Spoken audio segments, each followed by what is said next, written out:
6월의 평천은 거대한 불그물 같은 햇살이 하늘 꼭대기에서부터 기와 지붕까지 촘촘히 드리워져 있었다.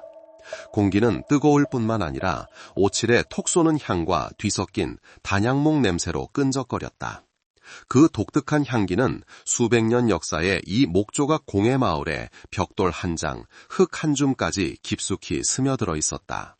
한낮이 되자 작은 마을 전체는 거의 절대적인 정적에 잠겼다.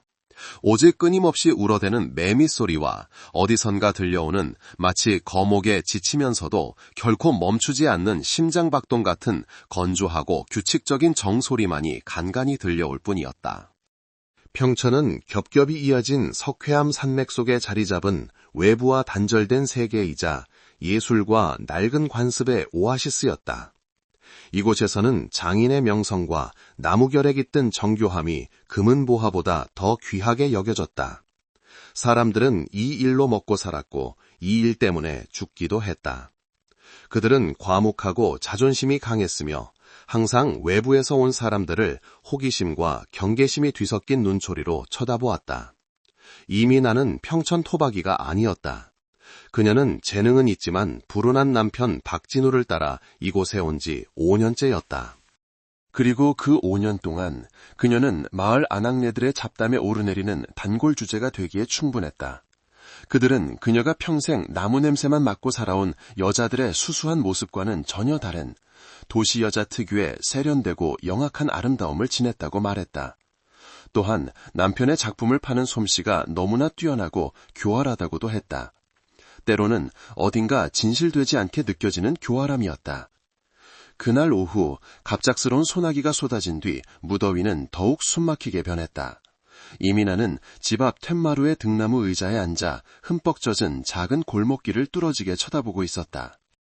긴 머리는 목덜미 뒤로 느슨하게 묶여 있었고 몇 가닥의 잔머리가 땀으로 축축한 이마에 달라붙어 있었다. 그녀는 얇은 연두빛 리넨 원피스를 입고 있었는데 그 옷은 그녀의 흰 피부와 몸의 곡선을 더욱 돋보이게 했다. 날씨 때문에 나른하고 지쳐 보였지만 그 까만 눈동자 속에는 어떤 계산과 이름 모를 불꽃이 조용히 타오르고 있었다. 그녀는 대패밥으로 여전히 어수선한 박진우의 작은 작업실 쪽으로 힐끗 시선을 돌렸다. 남편은 아침 일찍부터 그의 재능 있는 손과는 아무런 관련이 없는 일을 하러 나갔다. 벽에 구멍을 뚫고 에어컨을 설치하는 힘든 육체 노동이었다. 어려운 경제 상황 속에서 조각만으로는 가족의 생계를 꾸릴 수 없었기에 열정을 이어가기 위한 추가 수입을 벌기 위해서였다. 이 생각에 이르자 미나의 아름다운 얼굴에 짜증 섞인 표정이 스쳐 지나갔다. 탁자 위에 휴대폰이 요란하게 울리며 그녀의 생각을 깨뜨렸다. 미나는 깜짝 놀라 황급히 휴대폰을 집어 화면을 확인하고는 손가락을 옆으로 밀어 전화를 받았다. 그녀의 목소리는 거의 속삭임에 가까울 정도로 낮아졌다. 도착했어요? 서둘러요.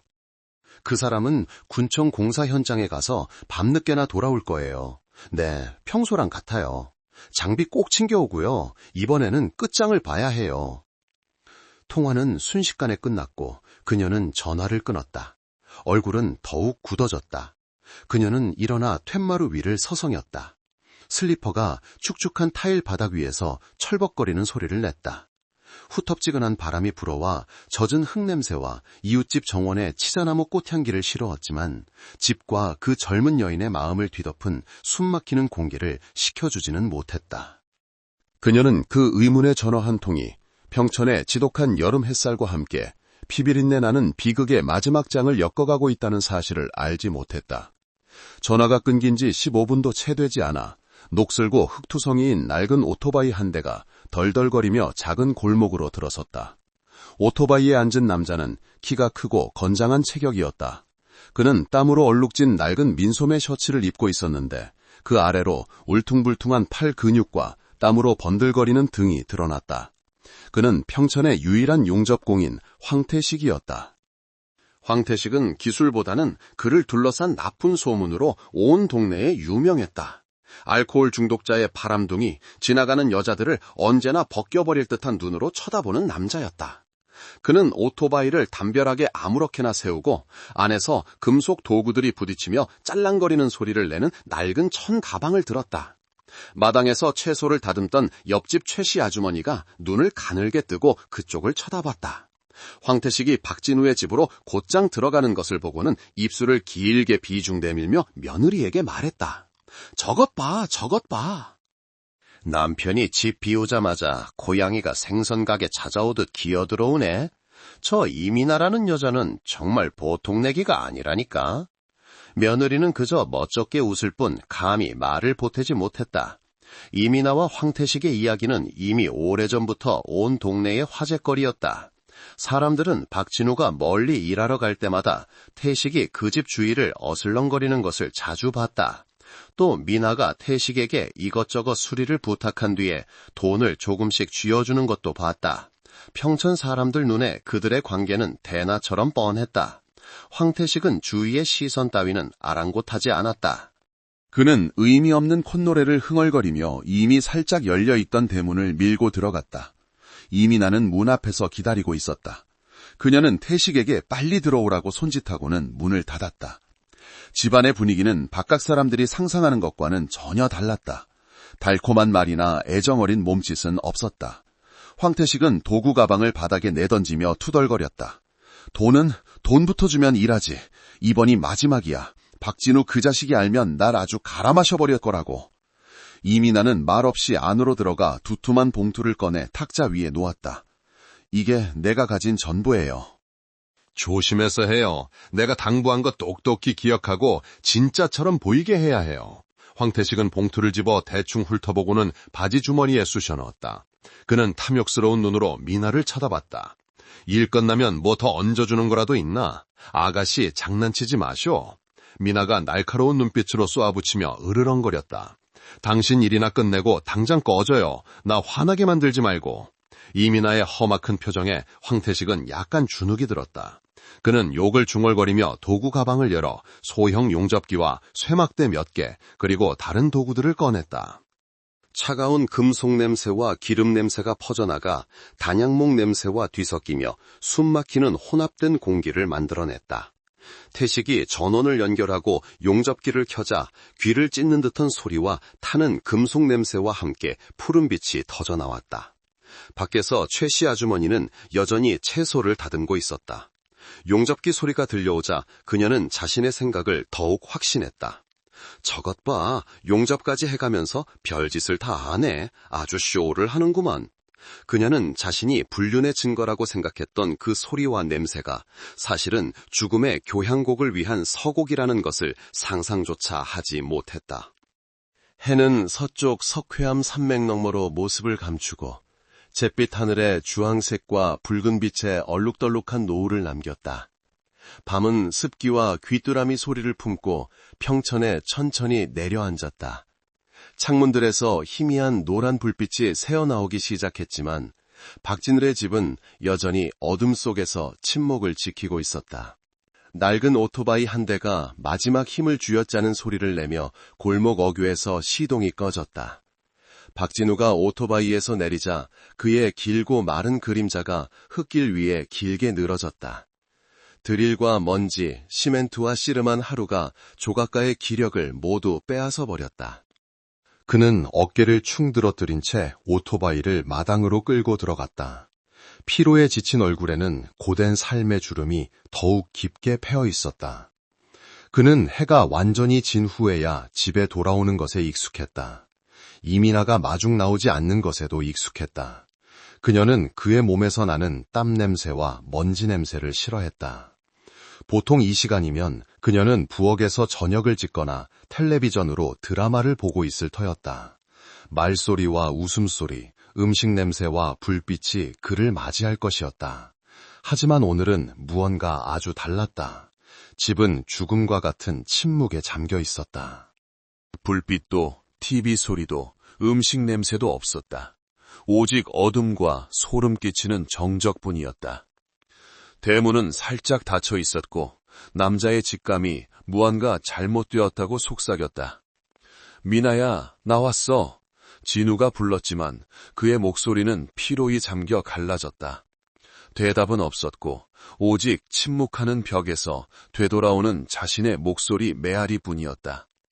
불안감이 등골을 타고 흘렀고 그는 서둘러 문을 밀고 안으로 들어갔다. 안은 어둠이 더욱 짙었다. 그는 더듬거리며 전등 스위치를 찾았다. 탁 하는 건조한 소리와 함께 희미한 형광등 불빛이 켜지며 어수선한 거실에 비췄다. 모든 것이 평소와 다를 바 없어 보였다. 단지 탁자 위에 유리잔 2개가 놓여 있다는 것만 빼고 하나는 비어 있었고 다른 하나에는 옅은 노란색 액체가 조금 남아 있었다. 진우는 미간을 찌푸렸다. 미나는 이상한 색깔의 음료를 거의 마시지 않았다. 그는 아내가 잠들어 있기를 바라며 침실로 빠르게 걸어갔다. 침실 문도 살짝 닫혀 있었다. 그는 문을 밀었다. 심장이 가슴속에서 쿵쾅거렸다. 아내의 익숙한 향기는 사라지고 그 대신 술과 땀, 그리고 형용할 수 없이 비릿하고 역겨운 냄새가 뒤섞여 풍겨왔다. 그리고 눈앞에 펼쳐진 광경은 고된 삶에 단련된 그 남자를 무너뜨리고 말았다.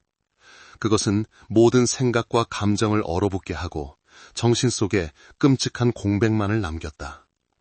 그가 매일 듣던 벽 뚫는 소리가 이제는 그의 가슴 속에서조차 침묵하는 듯 했다.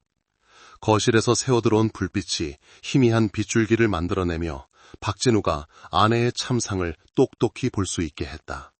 평생 어떤 악몽을 꾸더라도 결코 상상할 수 없었을 광경이었다. 그의 아름다운 아내 이민아가 그들의 결혼 침대 위에 반드시 누워 있었다.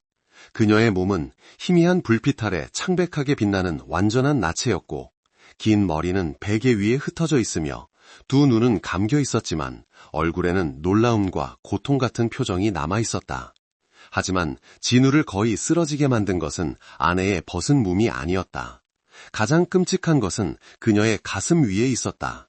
한 뼘 남짓한 길이의 검고 거친 둥근 쇠막대가 미나의 양쪽 가슴 사이에 반듯하게 놓여 있었다. 한쪽 끝은 못 머리처럼 납작하게 용접되어 있었고 다른 쪽 끝은 날카롭게 갈려 있었다. 마치 10cm짜리 못을 거대하게 확대한 듯한 모양이었다.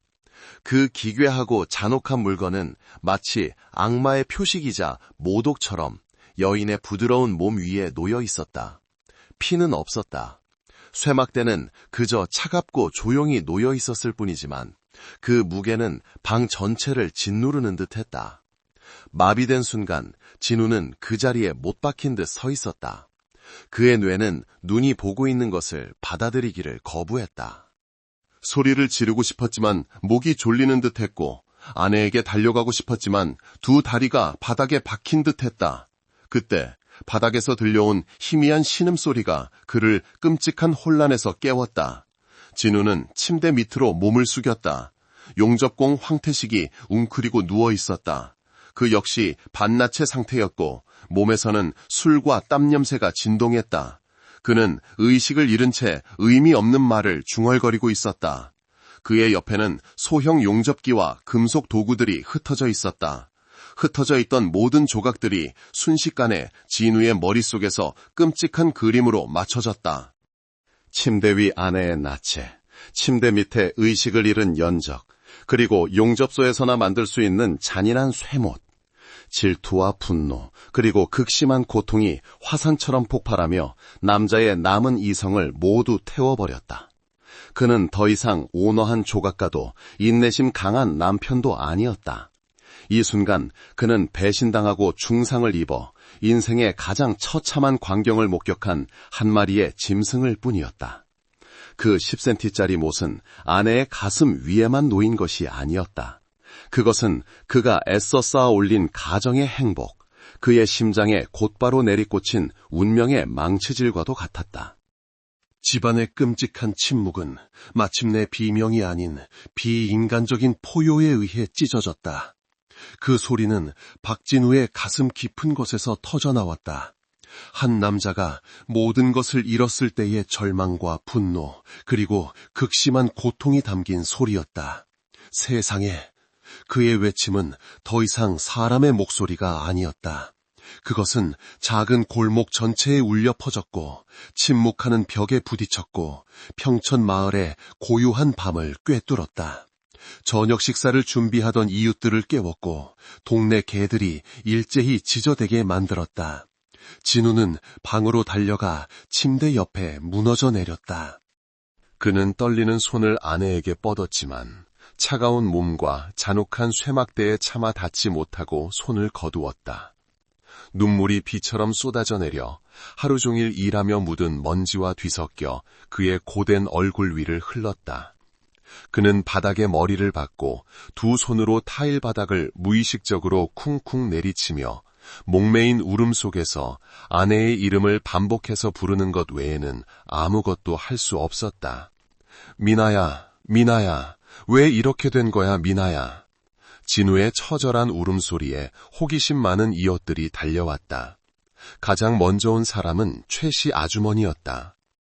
무슨 구경거리라도 있나 싶어 왔지만 살짝 열린 문틈으로 아내 광경을 본 순간 그녀의 호기심 가득한 얼굴은 새하얗게 질리고 두 다리가 후들거렸다. 어이구, 사람 죽었네. 사람 죽었어. 그녀는 두려움에 목소리가 갈라지며 더듬거렸다. 최씨 아주머니의 외침은 신호탄 같았다. 불과 몇 분 만에 온 골목 사람들이 진우의 집 앞에 새까맣게 모여들었다. 사람들은 웅성거리기 시작했다.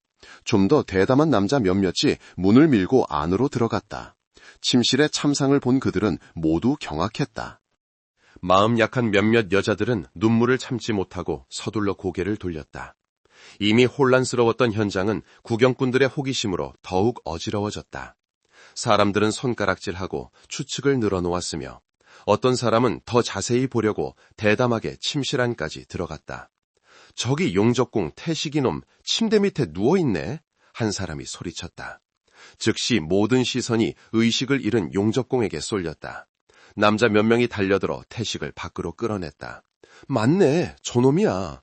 둘이 바람 피우다 박진우한테 들킨 거야. 박진우가 둘 다 죽여버린 거지. 한 목소리가 확신에 차 말했다.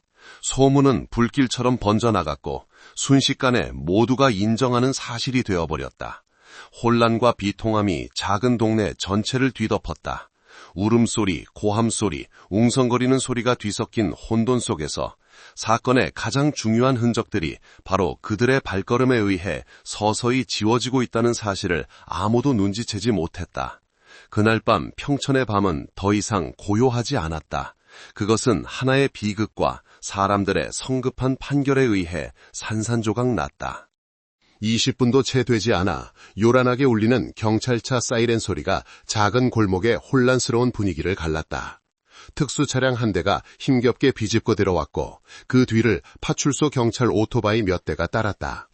호기심 많은 군중은 서둘러 양쪽으로 갈라져 공무를 집행하는 사람들에게 길을 터주었다. 첫 번째 차에서 내린 사람은 중년의 남자로 키가 크고 마른 체격에 단정한 제복을 입고 있었다. 그는 군 강력계 형사팀장인 강인철 경감이었다. 그는 각진 얼굴에 엄격한 표정, 그리고 모든 거짓을 꿰뚫어 볼 듯한 깊고 날카로운 눈을 가지고 있었다. 그의 뒤를 따라 강력계 형사들이 내렸다. 모두 집중하고 전문적인 표정이었다. 모두 해산해 주십시오. 관계자 외에는 즉시 현장에서 벗어나 주십시오. 파출소 경찰관 한 명이 확성기를 들고 외쳤다. 강 경감은 한마디도 하지 않았다. 그의 시선은 군중을 한번 훑고는 불이 켜진 집에 멈췄다. 그의 표정은 평온했지만 마음속으로는 이미 불쾌감을 느끼고 있었다. 너무 많은 사람들에 의해 훼손된 현장은 어떤 수사관에게나 악몽과도 같았다. 그는 자신의 팀에게 신호를 보냈다. 즉시 노란색 폴리스 라인이 집 전체를 둘러쳐 엄격한 보호구역을 만들었다. 흰색 방호복을 입은 과학수사 요원들이 조용하고 꼼꼼하게 자신의 일을 시작했다. 강 경감은 집 안으로 들어섰다. 나무, 술, 땀, 그리고 죽음 특유의 비릿한 냄새가 뒤섞인 혼합된 향이 그의 코를 찔렀다.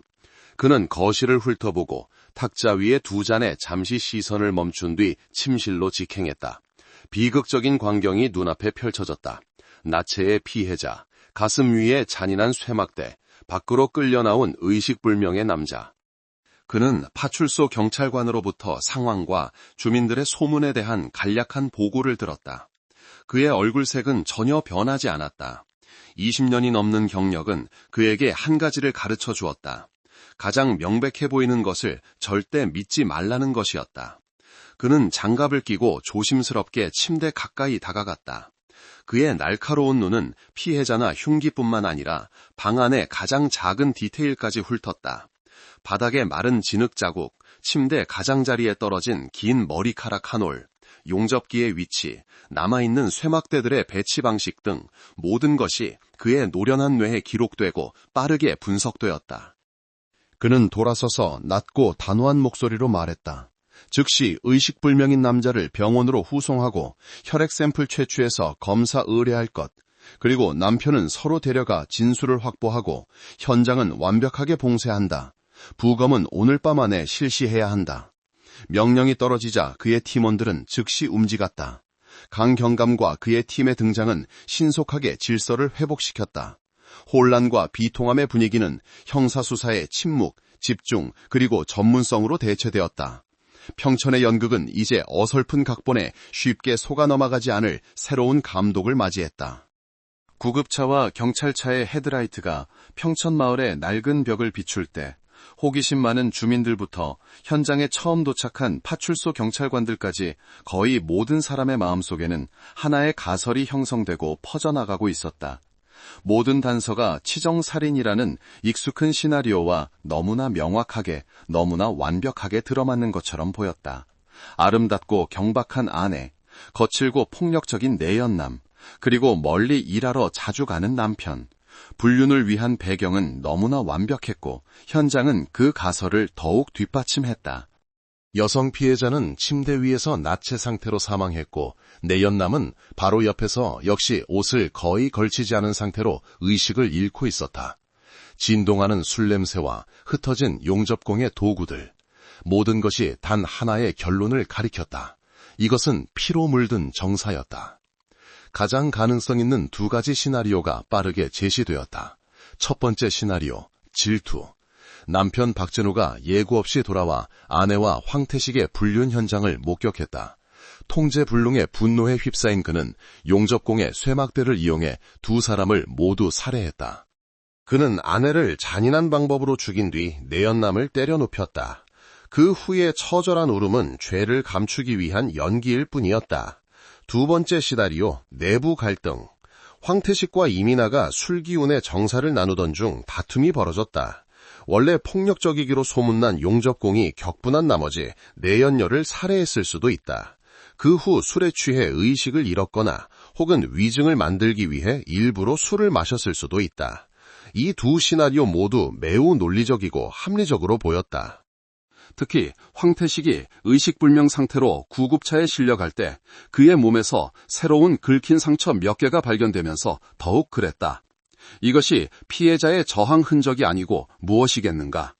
이러한 초기 판단에 근거하여 제1용의자인 황태식은 즉시 경찰의 삼엄한 감시하에 놓였다. 병원에서 의식을 되찾는 즉시 긴급 체포영장이 집행될 것이었다. 남편 박진우 역시 배제할 수 없는 용의선상에 있었다. 많은 사람들의 눈에 이 사건은 이미 너무나 명백해 보였다. 그것은 정조와 질투에 관한 또 다른 비극일 뿐이었다. 사회에서 흔히 일어나는 낡은 이야기였다. 사람들은 박진우가 피해자라면 동정하기 시작했고 그가 가해자라면 비난하기 시작했다. 이민아와 황태식은 그들의 이야기 속에서 당연히 비극적인 결말을 맞이해야 할 죄 많은 커플이 되었다. 오직 강경감만이 과학수사 요원들이 일하는 것을 조용히 지켜보며 침울한 표정을 짓고 있었다. 그는 이 사건이 겉보기처럼 단순하지 않다는 느낌을 받았다.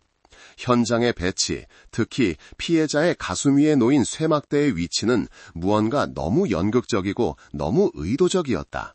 마치 폭발적인 분노의 결과라기보다는 어설프게 연출된 무대 같았다. 치정살인인가? 아니면 치정살인을 위장한 연극인가? 그 질문이 노련한 팀장의 머릿속에서 싹트기 시작했다. 군 경찰서의 차가운 취조실안, 흰 조명이 박진우의 넉나간 얼굴 위로 곧장 쏟아졌다. 그는 쇠 의자에 몸을 웅크리고 앉아 있었고 깡마른 어깨는 계속해서 떨렸다. 하루 종일 일하며 묻은 먼지와 땀 냄새가 고통과 절망의 냄새와 뒤섞여 그의 몸에 배어 있었다. 그의 맞은편에는 강경감이 앉아 있었다. 그는 다그치지 않고 조용히 진우에게 따뜻한 물 한 잔을 따라 그의 앞으로 밀어주었다. 박진우 씨, 저는 강력계 팀장 강인철입니다. 지금 매우 고통스러우시겠지만 사건의 진상을 밝히기 위해 협조가 필요합니다. 마음을 가라앉히고 무슨 일이 있었는지 모두 말씀해 주십시오. 그의 낮고 차분한 목소리에는 상대방을 집중시키는 보이지 않는 무게가 실려 있었다. 진우는 고개를 들었다. 충혈된 눈은 초점이 없었다. 그는 물컵을 들었지만 손이 너무 심하게 떨려 물이 밖으로 흘러넘쳤다. 그는 한 모금 마시고 나서야 마른 목으로 간신히 첫 마디를 뗄 수 있었다. 말은 끊어지고 갈피를 잡지 못했다. 제가 일 끝나고 집에 왔는데 집이 캄캄했어요. 아내를 아무리 불러도 대답이 없어서 침실에 들어갔더니 그는 더 이상 말을 잇지 못하고 다시 책상에 머리를 박았다. 억눌렀던 울음이 터져나왔다. 강경감은 인내심을 갖고 기다렸다. 그는 남자가 고통을 조금이나마 덜어낼 시간을 주었다. 잠시 후 그는 다시 말을 이었다. 오늘 어디서 누구와 무엇을 하셨습니까? 진우는 심호흡을 하며 혼란스러운 기억을 정리하려 애썼다. 그는 자신의 일정을 자세히 설명했다. 아침 일찍 군청 근처의 한 집주인에게서 에어컨 2대를 설치해달라는 전화를 받았다. 그는 아침부터 그곳에 가서 하루 종일 끙끙다며 일했다. 혼자 일했습니까? 아니면 같이 일한 사람이 있었습니까? 강경감은 상대방에게서 눈을 떼지 않고 물었다. 저 혼자 했습니다. 진우가 힘없이 대답했다. 그곳은 새로 지은 집이라 아직 아무도 살지 않았습니다. 집주인은 열쇠만 주고 갔고 일이 끝나면 전화하라고 했습니다. 불리한 진술이었다. 강경감은 수첩에 기록했다. 진우의 알리바이는 완벽하게 확실하지 않았다. 그는 일을 더 일찍 끝내고 사건 발생 시간 이전에 집에 돌아왔을 수도 있었다. 점심부터 오후까지의 시간 동안 당신을 보거나 연락한 사람이 있습니까? 진우는 고개를 저었다. 그의 표정은 더욱 절망적으로 변했다. 아니요, 일에만 집중했습니다. 휴대폰은 점심때부터 배터리가 나갔는데 신경 쓰지 못했습니다. 최근에 아내 이민아 씨와의 관계는 어땠습니까? 이것이 강경감이 가장 궁금해하는 질문이었다. 이 말을 듣자 진우의 얼굴이 어두워지며 고통과 약간의 체념이 드러났다. 저희는 평소와 같았습니다. 가끔 다투기도 했고요. 아내는 제가 돈을 많이 못 번다고 불평했고 더 나은 삶을 원했습니다. 아내와 황태식의 관계에 대해 알고 있었습니까? 강경감은 단도직입적으로 물었다. 진우의 몸이 굳어졌다. 그는 두 손을 꽉 쥐었고 손가락 마디가 하얗게 변했다. 그는 한참 동안 침묵하다가 씁쓸하게 고개를 끄덕였다. 사람들이 하는 말을 들었습니다. 아내에게 물어봤지만 부인했습니다. 그냥 이웃끼리 서로 돕는 것뿐이라고. 저는 아내를 믿었습니다. 박진우의 진술은 애처로우면서도 많은 모순을 담고 있었다. 그에게는 질투라는 동기가 있었고 알리바이는 불확실했으며 그는 충분히 범인일 수 있었다. 하지만 그가 표현하는 극심한 고통은 거짓처럼 보이지 않았다. 강경감은 피해자의 눈물과 가해자의 연기를 구별하기 위해서는 진술 이상의 것이 필요하다는 것을 알았다. 그는 침묵하지만 결코 거짓말을 하지 않는 증거가 필요했다. 골립병원에서 의사들의 응급처치와 수액투여를 받은 후 황태식은 서서히 의식을 되찾았다. 그에게 닥친 첫 번째 감각은 망치로 머리를 맞는 듯한 두통과 함께 오는 역겨운 메스꺼움이었다. 그는 눈을 떴다. 새하얀 천장과 소독약 냄새가 그가 어디에 있는지 깨닫게 했다. 사복을 입은 2명의 경찰관이 이미 침두 옆에서 기다리고 있었다. 황태식 씨, 정신이 드십니까? 한 명이 입을 열었다. 태식은 눈을 가늘게 뜨고 상대를 알아보려 애썼다. 그의 기억은 혼란스러운 뒤죽박죽이었고 이미지는 희미하고 불분명했다. 제가 왜 여기에 있죠? 무슨 일입니까? 아무것도 기억나지 않습니까? 당신은 이민아 씨의 집에 있었고 그녀는 사망했습니다. 사망이라는 두 글자는 칼날처럼 태식의 고막을 찔렀다. 그는 벌떡 일어났지만 두통 때문에 다시 쓰러지듯 누웠다. 태식의 얼굴색이 변했고 그의 눈에는 공포가 역력했다. 죽었다고요?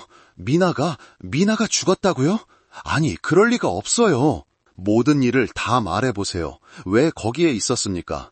이민아 씨에게 무슨 짓을 했습니까? 황태식은 머리를 감싸주고 기억을 더듬으려 애썼다.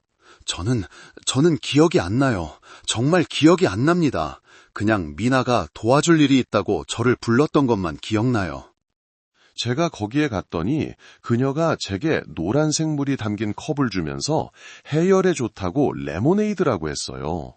그걸 마셨는데 마시고 나니 머리가 핑 돌았어요. 그리고는 아무것도 기억나지 않아요. 눈을 떠보니 여기였습니다. 용접공의 진술은 황당하고 허술하게 들렸다. 살인 용의자가 약에 취해 의식을 잃었고 아무것도 기억나지 않는다고 말하다니 이것은 너무나 전형적이고 서투른 범행부인 시나리오였다. 물컵이요? 이민아 씨가 당신에게 물컵을 줬다고요? 경찰관이 의심 가득한 목소리로 되물었다. 확실합니까? 아니면 두 사람이 같이 술을 마신 겁니까? 아니, 술이 아니었어요. 태식은 완강하게 주장했다. 물컵이었어요. 맹세합니다. 저는 미나에게 아무 짓도 안 했어요. 그녀를 죽이지 않았어요. 저는 억울합니다. 그는 경찰의 믿음을 얻으려 애원하며 소리쳤지만 이 순간 태식의 모든 말은 범행을 부인하기 위한 거짓말로 간주되었다. 그는 현장에 있었고 피해자와 부적절한 관계였으며 그의 몸에는 긁힌 상처가 있었다. 모든 유형 증거가 그에게 불리하게 작용했다. 이 모호하고 믿기 힘든 진술은 그의 상황을 더욱 악화시킬 뿐이었다. 의사들이 태식의 건강 상태가 안정되었다고 확인하자마자 긴급 체포영장이 집행되었다. 황태식은 극도의 당혹감과 공포 속에서 수갑이 채워져 경찰서로 압송되었다. 그는 무슨 일이 일어났는지 이해할 수 없었다. 그는 단지 자신이 치명적인 결코 깨어날 수 없는 악몽에 빠졌다는 것만 알았다. 그는 완벽한 희생양이었고 체스판은 이제 막 시작되었을 뿐이었다. 끔찍한 살인사건은 평천마을의 격렬한 여론에 불길을 지폈다. 잔인한 방식으로 죽은 이민아의 사건은 나무와 조각 계약에 대한 일상적인 이야기를 대체하는 가장 뜨겁고 흥미로운 주제가 되었다. 찻집에서, 시장에서, 마당 구석에서 사람들은 삼삼오오 모여 웅성거렸다. 그리고 소문의 세계에서 진실은 종종 대중의 뜻대로 빚어졌다. 내가 처음부터 말했잖아. 저 미나라는 여자는 보통 내기가 아니라고. 눈은 항상 옆으로 흘기고 다니고 남편은 죽어라 일해서 돈 벌어오는데 아내는 집에서 남자랑 놀아나고 착하고 성실한 진우가 불쌍하지. 저런 아내를 만나다니 아마 더 이상 참지 못하고 손을 쓴 거겠지. 하지만 난 태식이 놈 짓이라고 생각해. 그 놈은 맞아 죽어도 싼 놈이야. 술에 절어 살고 성격도 폭력적이잖아. 아마 미나가 헤어지자고 하니까 안 된다고 버티다가 죽여버린 거겠지. 소문은 사람들의 입을 거치면서 살이 붙고 양념이 더해졌다. 이민아와 황태식의 불륜 이야기는 마치 그들이 직접 목격한 것처럼 확고하게 단정되었다. 사람들은 태식이 몰래 미나의 집에 드나들었던 일, 미나가 태식에게 사준 선물, 두 사람이 다투는 것을 본 일 등을 생생하게 이야기했다. 반은 진실이고 반은 거짓인 세부 사항들이 뒤섞여 극적이고 합리적인 버전의 진실을 만들어냈다. 경찰에 구금된 두 남자, 박진우와 황태식은 법의 판결이 내려지기도 전에 평촌의 여론에 의해 이미 유죄 판결을 받았다. 그들은 온 마을이 열광적으로 지켜보는 비극의 두 주연 배우가 되었다. 주민들의 눈에 이 사건은 너무나 단순해 보였다. 그것은 단지 외도와 질투의 필연적인 결과일 뿐이었다. 숨겨진 사연도 미스터리도 없었다. 사람들은 단지 경찰이 두 용의자 중 누구를 유죄로 판결할 증거를 찾아낼지 기다릴 뿐이었다. 사람의 마음의 복잡성, 평범한 외모 뒤에 숨겨진 음모는 그들의 소박한 사고방식으로는 너무나 먼 이야기였다. 평천마을 전체가 심판의 말들로 들끓었다. 그들이 명백한 용의자들을 열광적으로 비난하는 동안 진짜 살인자는 아마도 그들 사이 어딘가에 숨어 차가운 미소를 지으며 모든 것을 조용히 지켜보고 있다는 사실을 그들은 몰랐다. 그들이 이미 끝났다고 생각한 사건, 사실 그 비밀의 막은 이제 막 조금 걷혔을 뿐이었다. 사건 발생 이틀 후 강력계 사무실의 분위기는 여전히 꽤 긴장되어 있었다. 수사관들은 쉬지 않고 일했지만 수집된 증거들은 두 용의자 중 한 명을 확실하게 기소하기에는 아직 부족했다. 박진호와 황태식의 진술은 모두 의심스러운 점이 있었지만 그들을 뒤집을 만큼 강력한 증거는 없었다. 어느 늦은 오후 강 경감이 현장 사진으로 가득 찬 화이트보드 앞에서 골똘히 생각에 잠겨 있을 때 한 법외관이 서류 뭉치를 들고 서둘러 들어왔다. 팀장님, 부검 예비 결과 보고서가 나왔습니다. 강 경감은 돌아섰다. 그의 눈에 기대감이 어렸다. 이것이야말로 그가 찾고 있던 가장 중요한 조각이었다. 그는 보고서를 받아들고 첫 몇 장을 빠르게 훑었다. 사망 추정 시각은 오후 2시에서 4시 사이로 이웃들이 황태식이 피해자의 집에 가는 것을 본 시간과 일치했다. 하지만 그가 사망 원인 부분을 읽었을 때 그의 짙은 눈썹이 살짝 찌푸려졌고 읽을수록 그의 표정은 더욱 심각해졌다. 보고서는 초기 가설에 직격탄을 날리는 폭탄이었다. 문제를 뒤집는 첫 번째이자 가장 중요한 사실. 이민아는 쇠막대 공격으로 사망한 것이 아니었다. 그녀의 몸에는 쇠막대가 놓인 위치를 제외하고는 어떤 강한 외부 충격의 흔적도 없었다. 몸싸움으로 인한 멍도 날카로운 무기에 의한 상처도 없었다. 그녀의 가슴은 완전히 멀쩡했고 쇠막대는 그녀가 사망한 후에야 몸 위에 놓인 것이었다. 그것은 흉기가 아니라 현장을 위장하기 위한 소품일 뿐이었다. 그렇다면 이민아는 무엇 때문에 죽었는가? 답은 다음 줄에 있었다. 밑줄이 그어지고 굵게 인쇄된 한 줄의 글씨. 직접적인 사망 원인은 매우 강력하고 극히 희귀한 독극물에 의한 급성 중독. 혈액 및 위 내용물 분석 결과 비정상적으로 높은 농도의 강심 배당체 카디악 글라이코사이트 성분이 검출되었다. 이 독극물은 체내에 들어가면 중추신경계와 심근에 직접 작용하여 경련, 심근 마비를 일으키고 불과 몇 분 안에 사망에 이르게 한다. 그것은 빠르고 고통스러운 죽음이지만 외부의 흔적을 거의 남기지 않았다. 강 경감은 보고서를 책상에 내려놓았다. 무거운 침묵이 방을 뒤덮었다. 모든 것이 완전히 바뀌었다.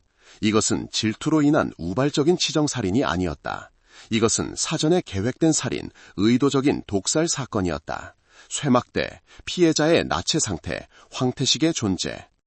모든 것은 단지 연극, 수사기관의 눈을 속이기 위해 정교하게 꾸며진 무대일 뿐이었다. 살인자는 이성을 잃은 질투에 미친 자가 아니라 냉혹하고 잔인하며 교활한 두뇌를 가진 자였다. 그는 피해자의 몸이 아닌 수사의 흐름 바로 그 자체에 결정적인 칼자국을 남겼다. 독극물에 대한 발견은 완전히 새로운 수사 방향을 열었지만 동시에 더 까다로운 질문을 던졌다. 범인은 그 독을 어디서 구했는가? 강력계는 즉시 화학 및 식물학 전문가들과 협력하여 강심 배당체 성분의 출처를 추적하기 시작했다.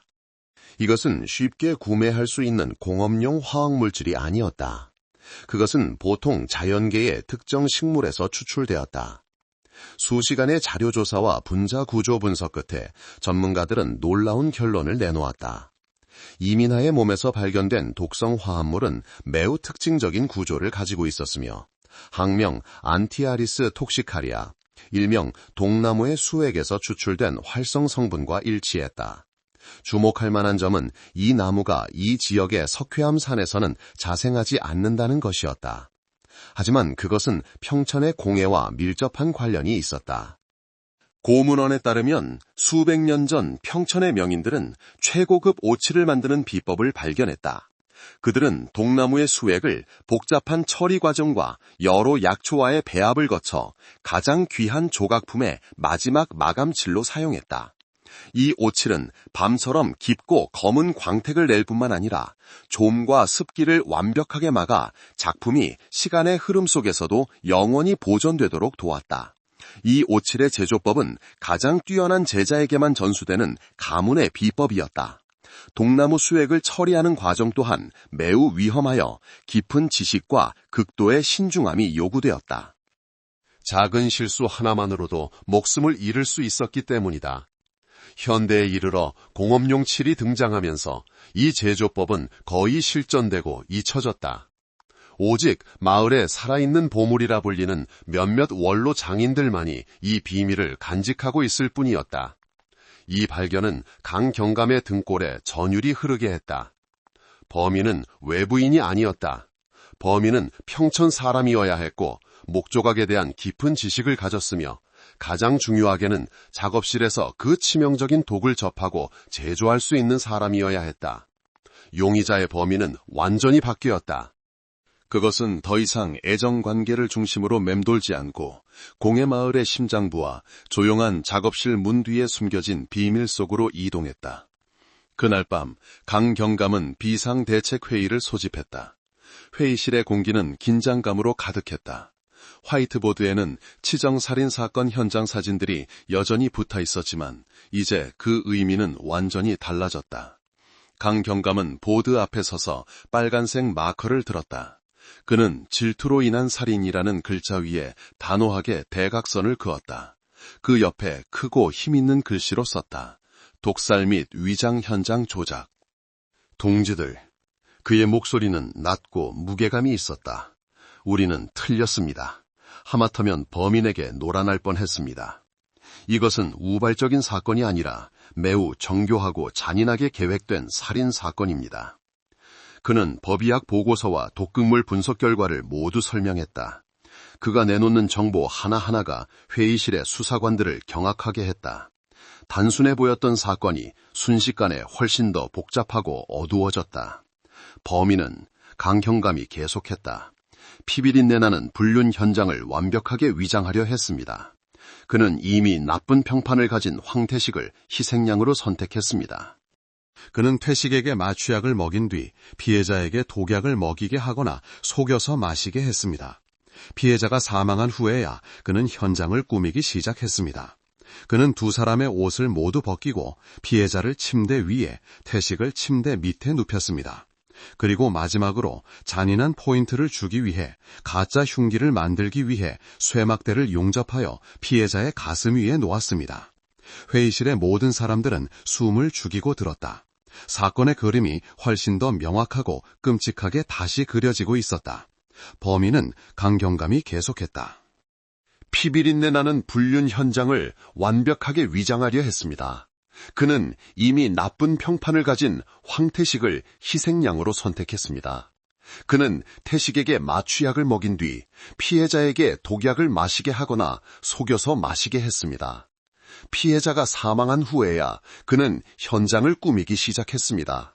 그는 두 사람의 옷을 모두 벗기고 피해자를 침대 위에, 태식을 침대 밑에 눕혔습니다.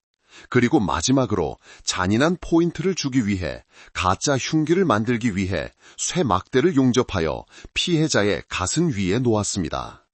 회의실의 모든 사람들은 숨을 죽이고 들었다. 사건의 그림이 훨씬 더 명확하고 끔찍하게 그려지고 있었다. 그의 목적은 명확합니다. 강경감이 결론 내렸다. 첫째, 수사를 혼란에 빠뜨려 우리가 애정관계의 복잡한 그물에 걸려들게 하는 것. 둘째, 박진우와 황태식 모두를 덫에 빠뜨리는 것. 우리가 둘 중 누구를 기소하든 진짜 범인은 안전할 것입니다. 그는 매우 똑똑하고 범죄 심리에 능통하며 전통 목조각 기술에 대한 깊은 지식을 가지고 있습니다. 그는 바로 이 평천마을 안에 있습니다. 사건은 완전히 새로운 국면으로 접어들었다. 박진우와 황태식을 겨냥했던 이전의 모든 수사는 거의 처음부터 다시 시작해야 했다.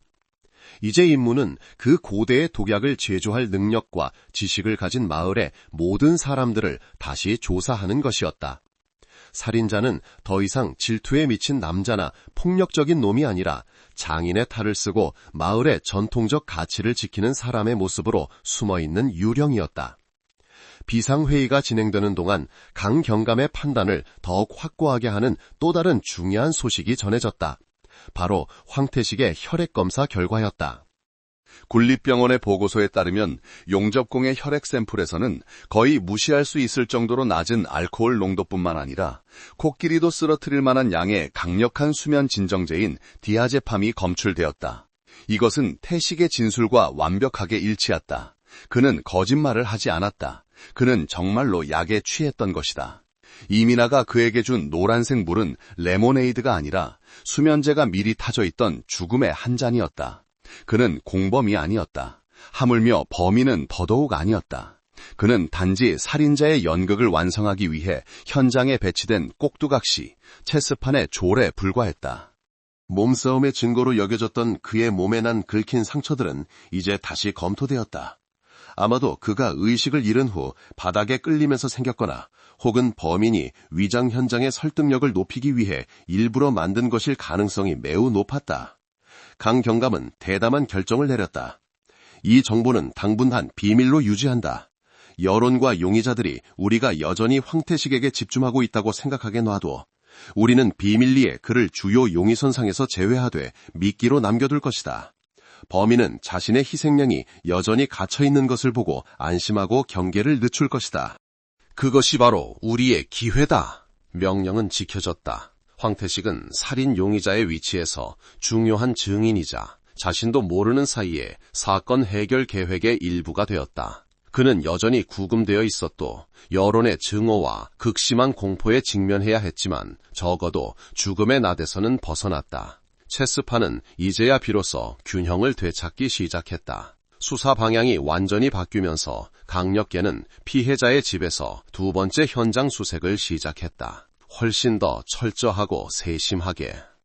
이번에 그들은 흉기나 싸움의 흔적을 찾는 것이 아니라 범인의 동기, 이민아가 왜 죽어야만 했는지에 대한 단서를 찾고 있었다. 몇 시간 동안 구석구석을 뒤진 끝에 한 젊은 수사관이 이상한 점을 발견했다. 계절 지난 옷을 보관하는 낡은 나무 괴짝 바닥에 정교하게 들어올려진 흔적이 있는 널빤지가 있었다. 그 널빤지 아래에는 작은 비밀 공간이 있었고 그 안에는 돈이나 보석이 아닌 낡고 해진 갈색 가죽 표지의 수첩이 있었다. 그 수첩은 한 아내의 사랑이나 슬픔을 기록한 일기장이 아니었다.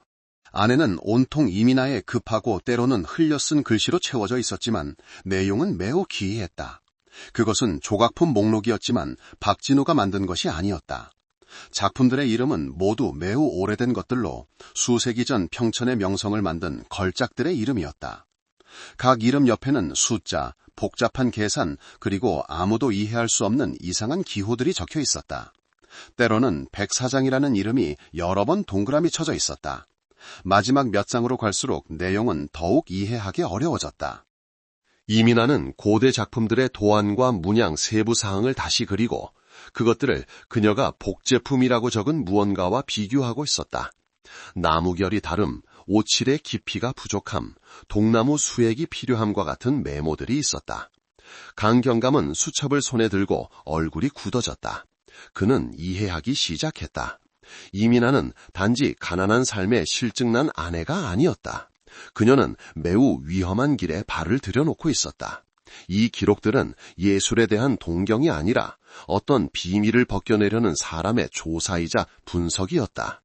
그녀가 목숨을 대가로 치러야 할 만큼의 비밀은 무엇이었을까?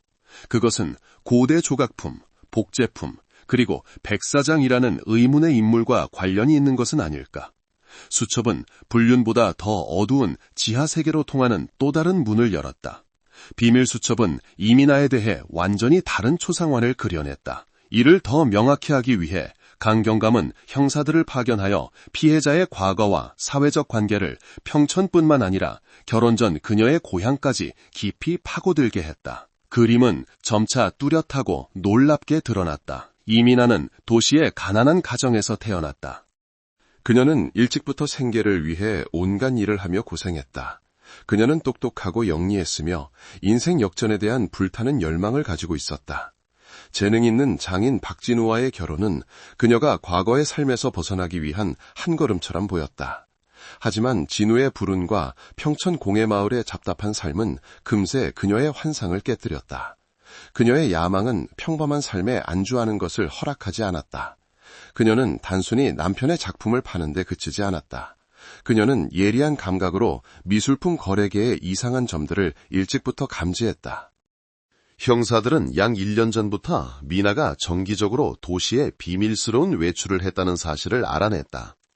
그녀는 가족을 만나러 간 것이 아니라 골동품 시장과 미술관을 드나들었다.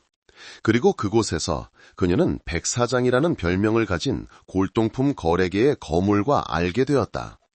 골동품 시장 근처 찻집 주인인 한 증인은 미나와 백사장이 여러 번 함께 앉아 이야기하는 것을 봤다고 진술했다. 분위기는 매우 긴장되어 있었고 마치 어떤 사업 협력을 하는 것처럼 보였다. 이 정보들을 수첩과 결합하자 끔찍한 가설이 감정겸의 머릿속에서 형성되기 시작했다. 평천에는 고대 조각품, 즉 수십억 원에 달하는 가치를 지닌 걸작들을 전문적으로 위조하는 조직이 존재했다. 그것들은 가장 노련한 전문가들조차 속일 수 있을 정도로 정교하게 제작되었다. 그리고 이민아는 어떤 방식으로든 이 엄청난 비밀을 발견했다.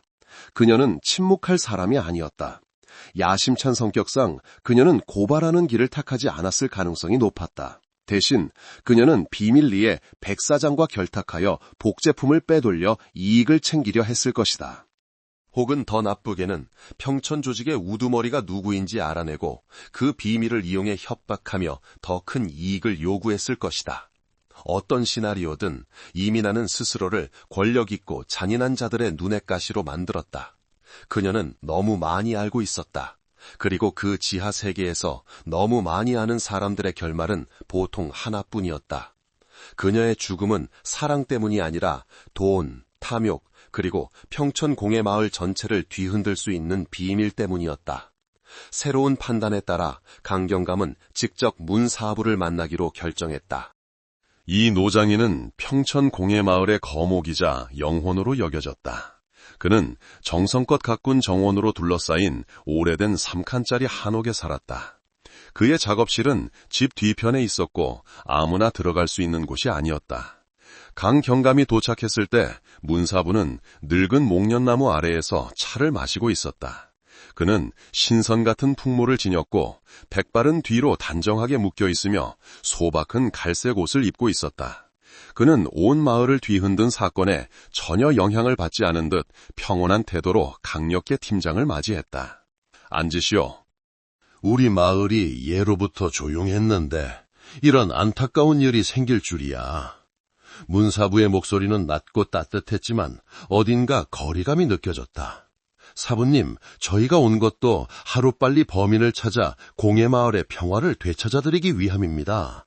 강경감이 대답하며 노장인의 몸짓 하나하나를 관찰했다. 대화는 의례적인 질문으로 시작되었다. 노장인은 이민아의 죽음에 대해 매우 슬퍼했고 재능 있는 젊은이가 빛을 보지 못하고 있다며 박진우의 운명을 매우 안타까워했다. 하지만 강경감이 이야기를 동나무 수액으로 만든 비법 오칠 주제로 돌리자 분위기는 갑자기 변했다. 사부님께서 그 고대 오칠 제조 비법을 간직하고 계신 몇 안 되는 분 중 한 분이라고 들었습니다. 혹시 최근에 그 오칠을 제조하거나 사용하신 적이 있으신지요? 문사부는 찻잔을 내려놓았다. 매우 느린 동작이었다. 그는 고개를 들어 강경감의 눈을 똑바로 쳐다보았다. 순간 그의 온화한 눈에서 칼날처럼 차갑고 날카로운 빛이 번쩍였다. 그것은 순식간에 일어났다가 사라지고 대신 놀란 표정이 나타났다. 동나무 오칠 말이요? 하하, 그건 수십 년 전 이야기요, 형사 양반. 지금 세상에 누가 그런 걸 쓰겠어? 위험하고 손이 많이 가는데. 공업용 칠이 싸고 편리해서 요즘 젊은이들은 그런 옛것을 따를 인내심이 없어. 노장인은 완벽하게 한치의 허점도 없이 대답했지만 그 스쳐 지나간 차가운 눈빛은 강경감의 예리한 눈을 피할 수 없었다. 그는 이 늙은이가 무언가를 숨기고 있다는 것을 알았다. 그는 독을 제조할 수 있는 몇 안 되는 사람 중 한 명이었고 방금 그것의 사용에 대해 거짓말을 했다. 그의 동기는 무엇일까? 그가 바로 위조품 조직의 우두머리인 걸까? 그리고 이민아가 그 사실을 발견했던 걸까? 만남은 의례적인 분위기 속에서 끝났지만 큰 의심의 씨앗이 팀장의 마음에 심어졌다. 문사부는 증인에서 가장 위험한 용의자 명단에 공식적으로 이름을 올렸다. 강 경감이 문사부의 집을 떠나려 할 때 한 젊은이가 작업실에서 나왔다. 그는 마른 체격에 낡은 작업복을 입고 있었다. 얼굴은 단정했지만 항상 고개를 숙이고 있었고 눈빛은 체념한 듯 사연이 많아 보였다. 그는 문사부의 유일한 직계제자인 이기현이었다. 형사님들, 안녕히 가세요. 기현이 작은 목소리로 말하고는 마치 낯선 사람의 존재가 두려운 듯 서둘러 문 뒤로 몸을 숨겼다. 강경감은 멈춰서서 그 청년을 관찰했다. 그는 기현에 대해 들어본 적이 있었다. 문사부가 온 마음을 다해 가르치는 천부적인 조각 재능을 가진 인재였다. 하지만 다른 재능 있는 젊은이들과는 달리 기현은 매우 내성적이고 교류가 적었으며 항상 스승 곁에서 그림자처럼 조용히 지냈다. 안녕하세요. 이기현 씨 맞으시죠? 저희는 그냥 사부님께 몇 가지 여쭤보러 온 겁니다. 강경감은 친근한 목소리로 말했다. 강경감의 시선이 무심코 기현의 손을 스쳤다. 굳은 쌀과 오래된 흉터가 있는 조각가의 손이었지만 그의 오른손 등에는 꽤 길고 아직 붉게 부어오른 아주 새로운 긁힌 상처가 있었다. 손은 왜 그러셨습니까? 강경감이 무심코 물었다. 이기현은 깜짝 놀라며 황급히 손을 등 뒤로 숨겼다. 그는 더듬거렸다. 아닙니다. 어제 나무를 깎다가 실수로 가시에 긁혔습니다. 저희 같은 일꾼들에게는 흔한 일입니다. 설명은 합리적으로 들렸지만 기현의 놀란 반응과 손을 숨기는 행동은 매우 의심스러웠다. 그는 평범한 안부 질문에 너무 두려워하고 당황하는 모습을 보였다. 그는 항상 상대방의 눈을 피했다. 그리고 질문을 받았을 때 그의 대답은 마치 미리 준비된 것처럼 보였다. 강경감은 더 이상 묻지 않고 고개를 끄덕이며 동료들과 함께 돌아섰다. 하지만 이기현의 모습, 체념한 듯한 외모와 손등에 의심스러운 상처를 가진 그 조용한 제자는 그의 기억 속에 기록되었다. 범인이 목공예의 정통한 자로 추정되는 사건에서 잠재적 용의자의 몸에 나무가시로 인한 상처가 있다는 것은 신중하게 검토되어야 할 필요가 있었다. 강경감은 젊은 형사에게 신호를 보냈다. 그의 새로운 임무는 비밀리에 이기현을 감시하고 그에 대한 모든 정보를 수집하는 것이었다. 이 제자는 정말로 착하고 소심한 일꾼일 뿐인가? 아니면 그 외모 뒤에 다른 비밀이 숨겨져 있는가? 이민아의 수첩에 있던 백사장이라는 단서는 강력계를 전혀 다른 세계로 이끌었다. 도시의 노련한 골동품 상인들의 세계였다. 며칠간의 수사 끝에 백사장의 신원이 확인되었다. 그의 본명은 백곡성이었다. 골동품 거래계에서 유명한 인물로 교활하고 수완이 좋으며 복잡한 인맥을 가진 것으로 알려져 있었다. 특별수사팀이 백곡성을 접촉하기 위해 도시로 파견되었다. 그들은 그의 골동품 가게를 찾아갔다. 번화한 거리에 위치한 3층짜리 건물로 도자기, 그림, 청동기 등 온갖 물건들이 전시되어 있었다.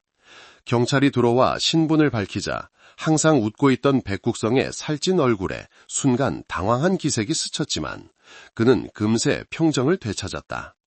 경찰관 양반들이 저를 무슨 일로 찾으셨어? 저는 양심적인 상인이고 정직하게 장사합니다만. 그는 수사관들에게 차를 권하며 달콤한 목소리로 말했다. 평천 조각마을에 이민아라는 사람에 대해 묻고 싶습니다. 이민아라는 이름을 듣자 차를 따르던 백국성의 손이 미세하게 떨리며 뜨거운 찬물 한 방울이 밖으로 흘렀다. 그는 서둘러 찻주전잔을 내려놓으며 딱 잡아댔다. 이민아? 그런 이름은 모릅니다. 평천은 유명한 공예마을이라고 들었지만 한 번도 가본 적이 없소. 백국성의 거짓말은 너무나 뻔했다. 노련한 목공예품 상인이 그 지역에서 가장 유명한 공예마을에 가본 적이 없다고 말하는 것과 피해자의 이름을 들었을 때의 그의 반응이 모든 것을 폭로했다. 저희 정보에 따르면 당신과 이민아 씨는 여러 번 만나 사업 이야기를 나눴습니다. 부팀장이 차갑게 말하며 백국성을 똑바로 쳐다봤다. 저희는 그녀의 수첩에서 당신의 이름과 전화번호도 발견했습니다. 땀이 백국성의 벗겨진 이마에 송골송골 맺히기 시작했다. 그는 손수건을 꺼내 닦으며 어색하게 웃었다. 아하, 그 아가씨였구먼. 아시다시피 제가 이 일을 하다 보니 손님이 많아서 다 기억할 수가 없어. 아마 물건 보러 몇 번 왔었겠지. 그냥 평범한 거래 관계였어. 수상한 점은 전혀 없어. 백국성이 필사적으로 부인했지만 그의 불안한 표정과 탈출구를 찾는 듯 계속해서 주위를 두리번거리는 눈빛이 모든 것을 말해주었다. 그는 분명히 위조품 조직과 관련이 있었고 유통의 중요한 연결고리일 수 있었다. 이민아의 죽음은 그녀와 그 사이의 이익분배 갈등 때문일 수 있었다. 수사팀은 섣불리 움직이지 않기로 결정했다. 그들은 단지 백곡성에게 도시를 떠나지 말라고 경고하고 필요할 때 소환할 것이라고 말했다.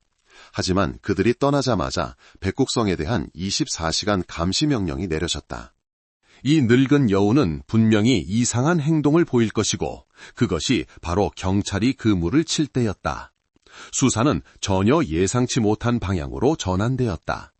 단순한 치정살인으로 보였던 사건이 이제는 정교하고 조직적인 골동품 위조 조직과 관련된 복잡한 사건으로 변모했다.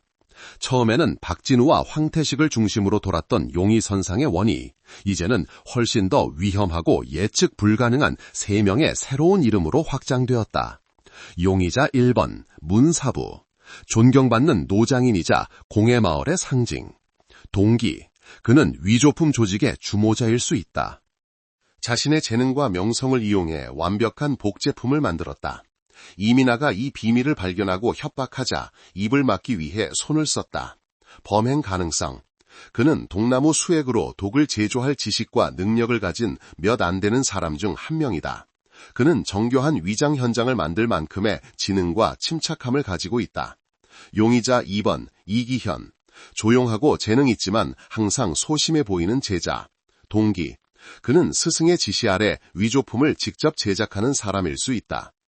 이민아가 정보를 캐내거나 자신 편으로 끌어들이기 위해 그에게 접근하여 갈등을 일으켰거나 혹은 아무도 모르는 그와 이민아 사이에 비밀스러운 관계가 있었을 수 있다. 범행 가능성. 직계 제자로서 그는 분명 스승에게서 동나무 수액 처리 방법을 포함한 비법을 전수받았을 것이다.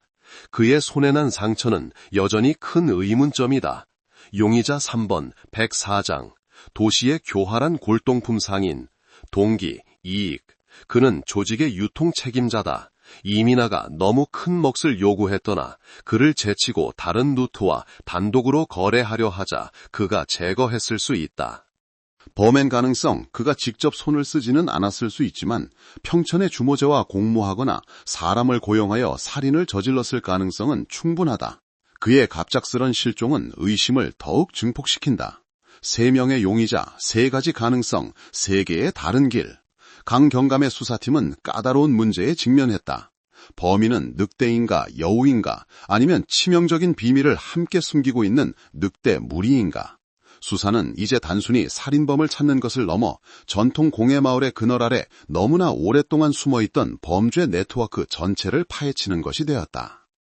확보된 단서들을 바탕으로 강경감은 위조품 네트워크를 명확히 하는 데 집중하는 특별수사팀을 지휘했다.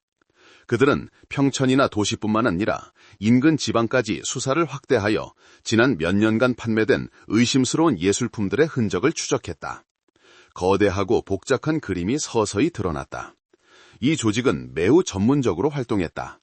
그들은 대량으로 위조하지 않고 분실되었거나 비밀스러운 개인 소장품에 있는 고대 조각 걸작들만을 노렸다. 그들의 과정은 3가지 명확한 단계로 나뉘어 있었다. 제작 공장은 평천에 위치했으며 최고의 기술을 가진 장인들이 나무 종류, 결, 심지어 시간의 흔적까지 작은 디테일 하나하나까지 작품을 복제할 수 있었다. 유통부서는 백사장과 그의 네트워크가 담당했으며 부유하지만 지식이 부족한 수집가나 예술품 거래를 통해 돈 세탁을 하려는 자들을 찾는 임무를 맡았다. 그리고 마지막으로 합법화 부서는 작품의 출처를 증명하기 위해 위조된 증명서를 만드는 임무를 맡은 미스테리한 연결고리였다. 이민아는 우연히 혹은 의도적으로 이 3단계 모두에 연루된 것으로 보였다.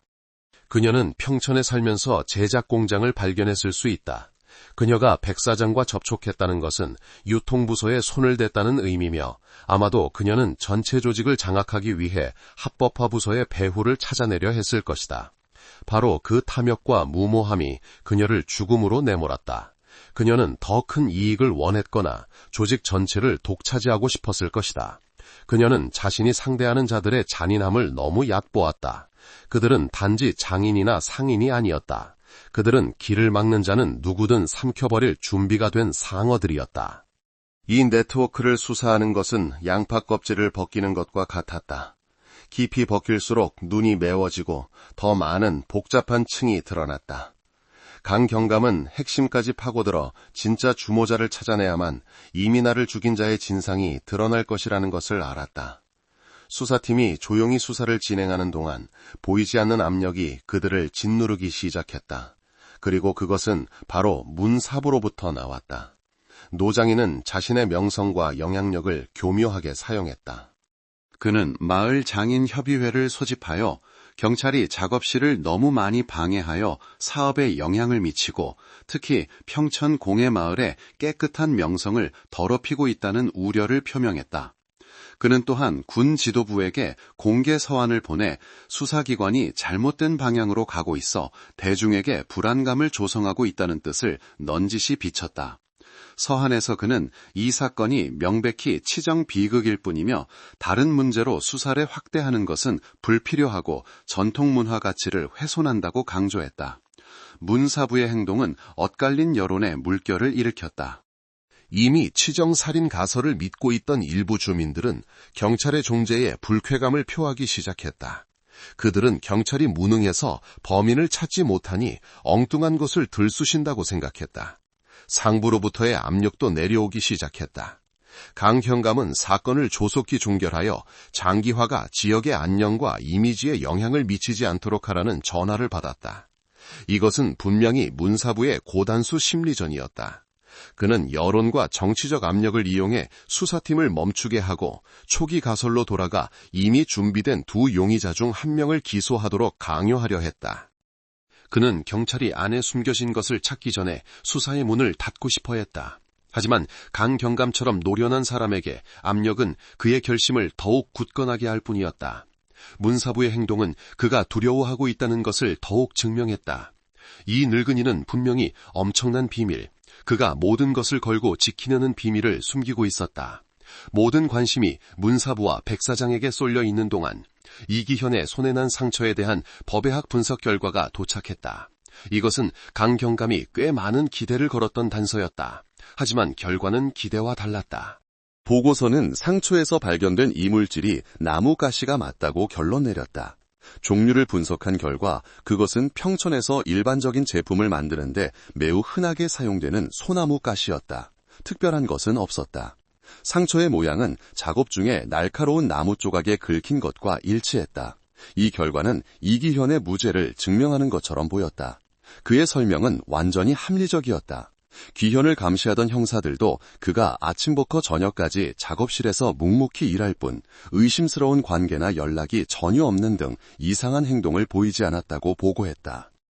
이기현은 잠정적으로 주요 용의자 명단에서 제외되었다. 아마도 그는 정말로 소심한 목수였고 우연히 사건의 소용돌이에 휘말렸을 뿐일 것이다. 그의 두려움은 단순히 그의 성격 때문이거나 스승에 대한 지나친 경외심 때문일 수 있었다. 강경감은 약간 실망했다. 한 방향이 막다른 골목에 다다른 것 같았지만 그는 여전히 형사들에게 이기현에 대한 감시를 소홀히 하지 말라고 지시했다. 복잡한 제스판에서 때로는 무해해 보이는 촐 하나가 결정적인 열쇠가 될 수 있었다. 그는 이 제자의 역할이 그렇게 단순하지 않다는 막연한 느낌을 받았다. 거의 일주일간 수사 협조를 위해 구금되었던 박진우는 마침내 보석으로 풀려났다. 그는 더 이상 주요 용의자는 아니었지만 여전히 관리 감독 대상이었다. 그에게서 모든 것을 앗아간 차가운 집으로 돌아온 진우는 거의 완전히 무너졌다. 그는 문을 닫고 누구와도 교류하지 않았으며 작업실에서 미완성 작품들 사이에 홀로 앉아 있었다. 아내를 잃은 슬픔, 의심받은 억울함, 그리고 배신당한 씁쓸함, 비록 이제는 그것에 대해 확신할 수 없었지만 그의 영혼을 갉아먹었다. 며칠 후 어느 정도 정신을 차린 진우는 마음의 공허함을 채우기 위해 무의식적으로 작업실을 정리하기 시작했다. 아직 깎고 있던 큰 나무 토막을 옮기다가 그는 그 아래에 끼어있는 이상한 물건을 발견했다. 그것은 4번 접힌 흰 종이 조각이었다.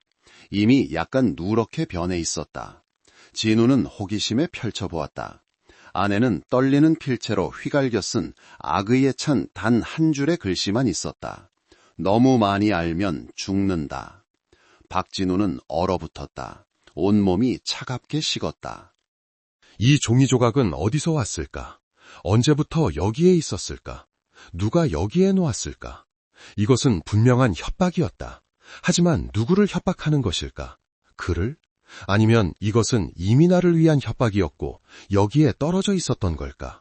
한 생각이 그의 머리를 스쳤다. 혹시 미나는 불륜 때문에 죽은 게 아닐까? 그녀가 어떤 비밀, 사람들이 그녀를 죽여서 입을 막아야 할 만큼 위험한 비밀을 알고 있었던 건 아닐까? 이 협박이 바로 그 증거였다.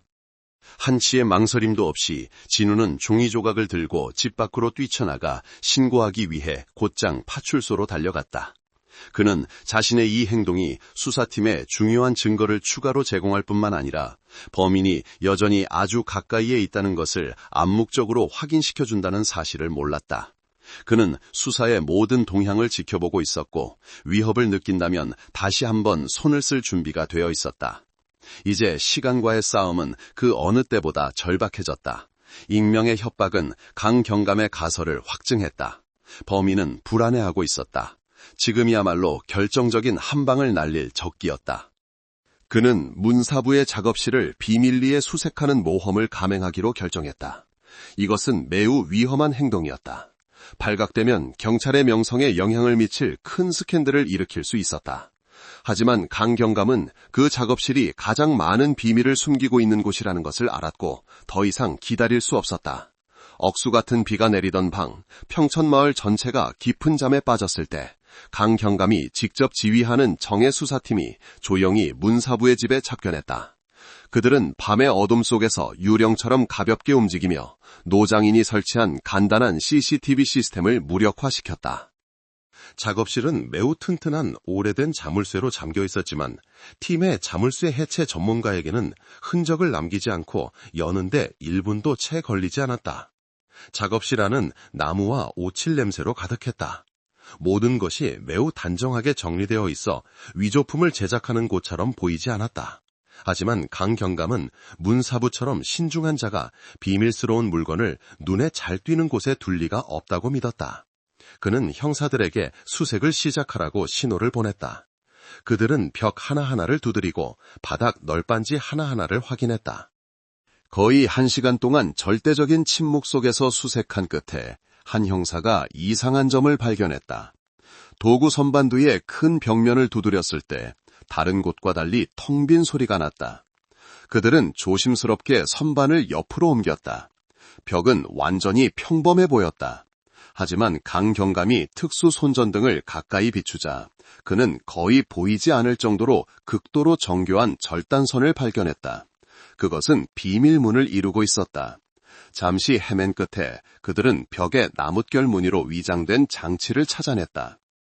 그것을 누르자 무거운 벽면 전체가 천천히 안으로 이동하며 비밀 지하실을 드러냈다. 지하실 안에서는 또 다른 세계가 펼쳐졌다. 수십 점의 조각품들이 제작 중인 상태로 있었고 그것들은 고대 걸작들과 똑같이 생겼다. 전문 도구들, 귀한 목재들, 그리고 특히 방 한 구석에는 뚜껑이 닫힌 큰 푸른 항아리가 있었다. 뚜껑을 열자 역하고 톡 쏘는 냄새가 올라왔다. 그것은 바로 처리 과정에 있는 동나무 수액의 냄새였다. 의심의 여지가 없었다. 이곳이 바로 위조품 네트워크의 소굴이었고 아마도 이민아를 죽인 독이 제조된 곳일 것이다. 과학수사 요원들이 조용히 흔적을 수집하고 지하실 안에 모든 것을 촬영하고 있을 때 작업실 밖에서 갑자기 작은 소리가 들렸다. 마른 나뭇가지가 부러지는 소리였다. 지하실 안의 모든 사람들은 즉시 숨을 죽이고 모든 손전등을 껐다. 강경감은 가장 뛰어난 두 형사에게 비밀문 양쪽에 몸을 숨기라고 신호를 보냈다. 누군가 오고 있었다. 그들은 매우 가벼운 발소리가 조심스럽게 작업실 안으로 들어오는 소리를 들었고, 이어서 자물쇠가 짤깍거리는 소리가 들렸다. 그 자는 열쇠도 가지고 있는 듯했다. 작업실 문이 살짝 열리고 검은 우비를 입고 머리를 완전히 덮은 그림자 하나가 안으로 들어왔다. 그 그림자는 불을 켜지 않았다. 그는 어둠 속에서 능숙하게 움직였는데 이곳에 매우 익숙하다는 것을 증명했다. 그는 비밀벽 쪽으로 곧장 걸어갔다. 아마도 무언가를 확인하거나 숨기러 온 것 같았다. 바로 지금이 기회였다. 검은 그림자가 문을 여는 장치에 막 손을 댔을 때 강경감은 크게 외쳤다. 꼼짝마! 경찰이다! 여러 방향에서 손전등 불빛이 일제히 침입자를 향해 쏟아졌다. 갑작스런 상황에 그는 순간 멈칫했지만 한치의 망설임도 없이 몸을 돌려 궁지에 몰린 짐승처럼 문으로 달려나갔다. 잡아! 기다리고 있던 두 형사가 뛰쳐나갔다. 짧은 몸싸움이 벌어졌지만 이 낯선 자는 매우 힘이 세고 무모했다. 그는 온 힘을 다해 형사 한 명을 밀어 넘어뜨리고 밖으로 뛰쳐나가 비와 어둠 속으로 사라졌다. 추격해! 강경감과 형사들이 즉시 뒤쫓았다. 평촌의 미끄러운 작은 골목에서 숨막히는 추격전이 벌어졌다. 무릉덩이에서 철벅거리는 발소리, 고함소리, 신호용 호루라기 소리가 밤중에 울려 퍼졌다. 도망자는 지리에 매우 익숙한 듯했다. 그는 울타리를 빠져나가고 작은 도랑을 능숙하게 뛰어넘었다. 형사들이 최선을 다했지만 결국 그 검은 그림자는 그들을 따돌리고 마을 끝 울창한 숲이 있는 곳에서 흔적도 없이 사라졌다. 체포작전은 실패했지만 헛된 것은 아니었다. 방금 도망친 자는 분명히 사건의 중요한 연결고리였다. 그는 누구일까? 이기현일까? 아니면 그들이 전혀 몰랐던 다른 자일까? 누구든 그가 비오는 한밤중에 작업실에 나타났다는 사실은 수사팀이 올바른 방향으로 가고 있으며 그들이 정말로 뱀을 건드려 풀숲을 놀라게 했다는 것을 증명했다. 평촌에서 한밤의 추격전이 벌어지는 동안 도시에서도 예상치 못한 다른 상황이 발생했다. 백국성을 감시하던 수사팀으로부터 긴급 보고가 들어왔다. 대상이 사라졌다는 것이었다. 보고에 따르면 밤 9시경 백국성은 여전히 자신의 가게에 있었다. 하지만 잠시 후 형사들이 교대하고 비가 억수같이 쏟아지는 틈을 타 그는 어떤 방법으로든 감시를 피해 탈출했다. 그는 정문으로 나가지 않았다. 아마도 뒤쪽에 비밀 탈출구가 있었을 것이다. 경찰이 들이닥쳐 확인했을 때 가게는 텅 비어 있었다. 백국성은 서류 가방 하나와 약간의 현금을 가지고 사라졌다. 컴퓨터, 장부, 그리고 다른 중요한 서류들도 모두 처분되었다. 경찰이 문사부의 작업실을 급습한 바로 그 밤에 백국성이 사라진 것은 우연일 수 없었다. 분명히 평촌의 누군가가 그에게 소식을 전했다. 그들의 네트워크는 긴밀하게 움직이며 서로에게 매우 빠르게 경고할 수 있는 능력을 갖추고 있었다. 밤에 도망친 자와 백국성은 급습이 발각된 직후에 통화를 했을 수 있었다. 백국성에 대한 전국 수배령이 즉시 내려졌다. 그의 사진과 정보가 전국의 모든 경찰서, 특히 터미널, 기차역, 공항에 전달되었다. 사건은 이제 그 어느 때보다 긴박해졌다. 수사팀은 범죄의 소굴을 찾아냈지만 두 마리의 큰 물고기, 즉 미스터리한 인물과 유통총책은 재빨리 도망쳤다. 이제 싸움은 진실을 찾는 것뿐만 아니라 법망을 피해 도망다니는 위험한 범죄자들을 추적하는 것이 되었다. 수사가 새로운 용의자들에게 집중되는 동안 강경감은 여전히 중요한 인물인 박진우를 잊지 않았다. 그는 수사관들에게 사건 발생 전 진우의 관계와 행동들을 다시 한번 검토하라고 지시했다. 또 다른 진실이 서서히 드러나며 이 남편에 대해 완전히 다른 그림을 그렸다. 그는 무뚝뚝하고 무심하며 아내의 행동에 대해 전혀 몰랐던 사람이 아니었다. 진우의 절친한 친구는 몇 달 전 진우가 매우 고통스러운 심정으로 자신을 찾아왔다고 말했다. 진우는 미나가 매우 수상한 행동을 하고 있다는 것을 발견했다고 했다. 그녀는 자주 몰래 전화를 했고 출처를 알 수 없는 큰 돈을 가지고 있었다. 그가 추궁했지만 미나는 단지 예술품 판매 수수료라고만 말했다. 진우는 믿지 않았다. 그는 비밀리에 아내를 미행했고 그녀가 백사장과 자주 만나는 것을 알게 되었다. 그는 또한 아내가 위조품과 관련된 불법적인 사업에 연루되어 있다는 것을 어렴풋이 짐작했다. 그는 질투한 것이 아니라 두려워했다. 그는 아내에게 멈추라고 간곡히 설득했고 심지어 크게 다투기도 했다. 그는 그녀에게 그 돈은 깨끗하지 않으며 재앙을 가져올 것이라고 말했다. 하지만 그의 모든 충고는 소용없었다. 인생 역전의 야망을 가진 이민아는 모든 것을 무시했다. 그녀는 그가 안주하며 진취적인 기상이 없다고 생각했다. 그들의 관계가 틀어진 것은 제3자 때문이 아니라 삶에 대한 관점의 차이 때문이었다. 이 사실은 강경감으로 하여금 진우를 다른 시각으로 보게 했다. 그는 수동적인 피해자가 아니었다. 그는 아내를 사랑했고 그녀를 수렁에서 건져내려 애썼지만 실패한 남편이었다. 그의 고통은 이제 아내를 잃은 것뿐만 아니라 무력감의 고통이기도 했다. 그가 작업실에서 찾은 협박 쪽지는 아마도 미나가 이전에 보았지만 무시하고 그에게 숨겼을 가능성이 매우 높았다. 진우의 이야기는 스스로 죽음의 길로 들어선 야심차고 무모한 이민아의 초상을 더욱 짙게 했고 또한 범인의 번제를 더욱 잔인하게 만들었다. 그는 한 사람을 죽인 것뿐만 아니라 성실한 한 남자의 인생을 파괴했다. 급습 실패 며칠 후 평천마을은 원래의 평온을 되찾은 듯 했다. 문사부는 여전히 태연하게 차를 마시고 일했으며 마치 자신의 작업실이 침입당했다는 사실을 전혀 모르는 것처럼 아무런 이상한 행동도 보이지 않았다. 한편 한동안 구금되었던 황태식은 증거 불충분으로 마침내 풀려났다. 자유의 몸이 되었지만 그의 삶은 파괴되었다. 그는 온 마을로부터 외면당했고 살인 미수범으로 취급받았다. 아무도 그에게 일을 주지 않았고 아무도 그와 말을 섞지 않았다. 절망한 태식은 탈출구로 술을 찾았다. 어느 날 저녁 태식은 마을 끝 작은 술집에서 만취했다. 그는 싸움을 걸고 물건을 부수고 모든 사람에게 욕설을 퍼붓기 시작했다. 나는 사람 안 죽였어. 알겠어? 난 억울하다고. 그는 술김에 소리쳤다. 가게 주인과 몇몇 손님들이 태식을 한바탕 때려주려고 달려들었다. 바로 그때 이상한 일이 일어났다. 평소 소심하고 이런 시끄러운 곳에는 절대 오지 않던 제자 이기현이 갑자기 나타났다. 그는 말없이 들어와 태식이 부순 물건값을 지불했다. 그리고는 여전히 중얼거리며 욕을 하는 만취한 용적공을 부축해 가게 밖으로 나갔다. 기현의 이 행동은 가게 안의 모든 사람들을 놀라게 했다. 왜 기현 같은 사람이 온 마을의 미움을 받는 황태식을 돕는단 말인가? 두 사람은 원래 아무런 관계도 없었다. 이 이상한 행동은 즉시 강경감에게 보고되었다. 그는 무언가 잘못되었다고 느꼈다. 이것은 소심한 사람의 행동이 아니었다.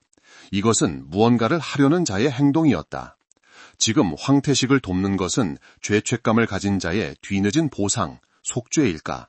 아니면 피해자와 마지막 순간을 함께했던 유일한 사람인 태식에 접근하여 탐색하거나 심지어 경고하려는 다른 목적을 가진 행동일까? 이기현에 대한 의심은 이미 가라앉았었지만 이제 그 어느 때보다 강력하게 다시 솟아올랐다. 사건은 교착 상태에 빠진 듯했다. 주요 용의자들은 모두 매우 신중했고 더 이상의 허점을 드러내지 않았다. 백사장과 밤에 도망친 자에 대한 추적도 아직 결과가 없었다. 강경감은 매우 초조해졌다. 그는 놓친 단서가 있을지도 모른다는 희망을 품고 사건 기록 전체를 처음부터 다시 검토하기로 결정했다. 그는 모든 직원, 특히 과학수사팀에게 현장에서 기록된 모든 사진과 비디오를 다시 한번 검토하라고 지시했다. 어느 날 밤 젊지만 눈썰미 좋기로 유명한 과학수사팀의 홍중이가 피해자 이민아의 손을 찍은 사진을 확대하며 끈끈대고 있었다. 그는 이 사진들을 수십 번도도 보았다. 피해자의 손은 깨끗했고 손톱은 단정하게 깎여 있었으며 몸싸움의 흔적도 범인의 살점이 끼어 있지도 않았다. 하지만 이번에 사진을 최고 해상도로 확대했을 때 홍중이는 갑자기 멈칫했다. 무언가 손톱 밑 깊숙한 곳에 끼어 있는 거의 보이지 않을 정도로 극도로 작은 물체가 있었다. 처음 감정관들은 그것을 단순한 먼지라고 생각하고 지나쳤다. 하지만 홍중이는 그것이 매우 특별한 모양을 하고 있다고 생각했다. 그것은 가늘고 길었으며 결이 있는 것처럼 보였다. 그는 서둘러 부검 기록과 대조했다. 이 물체는 다른 샘플들과 함께 수집되었지만 너무 작고 중요하지 않다고 여겨져 아직 정밀 분석되지 않은 채 증거물 보관소에 있었다. 홍중이는 즉시 이 발견을 강경감에게 보고했다. 그때가 한밤중이었음에도 불구하고 강경감은 홍중이에게 즉시 감정실로 가서 그 샘플을 찾아내어 바로 정밀 분석을 의뢰하라고 지시했다. 나무 가시. 아무도 예상치 못한 곳에 있던 아주 작은 나뭇가시. 그것은 무엇일 수 있을까? 집안 가구에서 우연히 날아든 가시일 수도 있었다. 하지만 그것은 또한 이민아가 삶의 마지막 순간 자신을 공격한 자에게 매달리며 긁었을 때 남긴 유일한 흔적일 수도 있었다. 이것이야말로 범인이 공들여 쌓은 침묵의 벽을 무너뜨릴 핵심 단서, 열쇠가 될 수 있었다. 수사팀 전체가 숨을 죽이고 감정 결과를 기다렸다. 사건의 전체 국면을 바꿀 수 있는 결과였다. 아주 작은 나뭇가시 샘플은 긴급 감정 요청과 함께 국립과학수사연구원으로 보내졌다. 강경감의 수사팀은 그날 밤 결과를 기다리며 거의 뜬 눈으로 밤을 새웠다. 희망과 긴장감이 공기를 뒤덮었다. 다음 날 이른 아침 국가수에서 강경감의 전화기로 직접 전화가 걸려왔다. 수화기 너머 전문가의 목소리는 흥분과 놀라움이 뒤섞여 있었다. 강 팀장님, 결과가 나왔습니다. 이건 충격적인 발견입니다. 무슨 나무입니까? 강경감이 즉시 물었다. 그의 심장이 더 빨리 뛰었다. 팀장님, 소나무가 아닙니다. 평천에서 사용되는 어떤 일반적인 나무도 아닙니다. 세포 구조와 적외선 스펙트럼 분석 결과 이것은 자단목입니다. 강경감은 얼어붙었다. 자단목. 목재 애호가들의 세계에서 자단목은 나무의 왕으로 불렸다. 이것은 매우 귀한 황실 목재로 성장이 매우 느려 수백 년이 지나야 성목이 될 수 있었다. 자단목은 짙은 자줏빛을 띠고 결은 비단처럼 고우며 맑은 향기를 스스로 발산하는 능력이 있었다. 예로부터 그것은 오직 황제와 최고위 귀족들의 용품을 만드는 데만 사용되었다. 오늘날 자단목은 거의 멸종 위기에 처해 있으며 멸종 위기종 목록에 올라 있어 어떤 형태로든 채취와 거래가 금지되어 있다. 작은 자단목 조각 하나를 소유하는 것만으로도 불법으로 간주되었다. 그 가치는 무게로 계산되며 순금과 맞먹었다. 이 감정 결과는 수사팀의 인식에 벼락을 내리쳤다. 그것은 단지 증거물의 종류를 확인한 것이 아니라 그들이 마주하고 있는 범죄 조직의 규모에 대한 끔찍한 진실을 열어주었다. 그들은 단지 일반적인 목재를 위조하는 것이 아니라 가장 귀하고 금지된 목재로 만들어진 고대 유물까지 위조하고 있었다. 그리고 무엇보다 중요한 것은 그것이 용의자의 범위를 현저하게 좁혔다는 것이다. 평천에서 누가 이 금지된 목재를 소유하고 제작할 능력이 있는가? 즉시 강경감은 평천의 모든 장인과 목수에 대한 정보를 다시 검토하라고 지시하며 누가 자단목과 관련이 있는지에 초점을 맞췄다. 답은 그 지역의 오래된 목재상들의 증언에서 금방 나왔다. 그들은 약 2년 전 북쪽에서 온 신비한 부자 고객이 평천에 왔다고 말했다. 그는 특별한 물건을 주문하고 싶어 했고 길이가 약 1m에 불과한 작은 나무 토막을 가져와 그것이 가보로 전해지는 자단목이라고 말했다. 이 고객은 문사부를 찾아갔지만 그에게 제작을 의뢰하기 위해서가 아니었다. 그는 이 까다로운 목재를 다룰 수 있는 천부적인 재능과 인내심을 가진 젊은 장인을 찾고 싶어 했다. 그리고 문사부가 추천한 사람은 다름 아닌 이기현이었다. 이기현은 그 제안을 받아들였다. 그는 거의 1년 동안 별도의 작업실에서 일하며 그 고객을 위한 작품을 완성했다. 그것이 어떤 작품인지는 아무도 몰랐다. 단지 완성 후 그 고객이 기현에게 매우 큰 돈을 지불했고 선물로 남은 자단목 조각을 주었다는 것만 알려져 있었다. 모든 조각들이 완벽하게 들어맞았다. 평천에서 자단목을 소유하고 제작할 능력이 있는 것으로 알려진 사람은 단 한 명, 바로 이기현이었다. 그의 손에 난 상처, 법의학 감정 결과는 그것이 소나무 가시라고 했다. 왜일까? 강경감은 문득 깨달았다. 이기현은 거짓말을 했지만 완전한 거짓말은 아니었다. 그는 정말로 나무 가시에 긁혔지만 소나무가 아니었다. 그 상처는 이민아가 몸싸움 중에 긁어서 생긴 것이고 기현의 손에 있던 자단목 가시가 피해자의 손톱에 박혔던 것이다. 그리고 소나무에 대한 감정 결과는 아마도 범행 후 기현이 수사를 교란하고 가짜 알리바이를 만들기 위해 근처에 일부러 소나무로 다른 상처를 냈을 가능성이 매우 높았다. 그가 술집에서 황태식을 도왔던 행동은 뉘우침이 아니라 계산된 행동이었다. 그는 자신이 착하고 무고한 사람임을 보여주고 싶었고 동시에 태식이 혹시 이상한 점을 기억해내는지 떠보기 위해 접근하고 싶었던 것이다. 진범의 모습이 드러났다.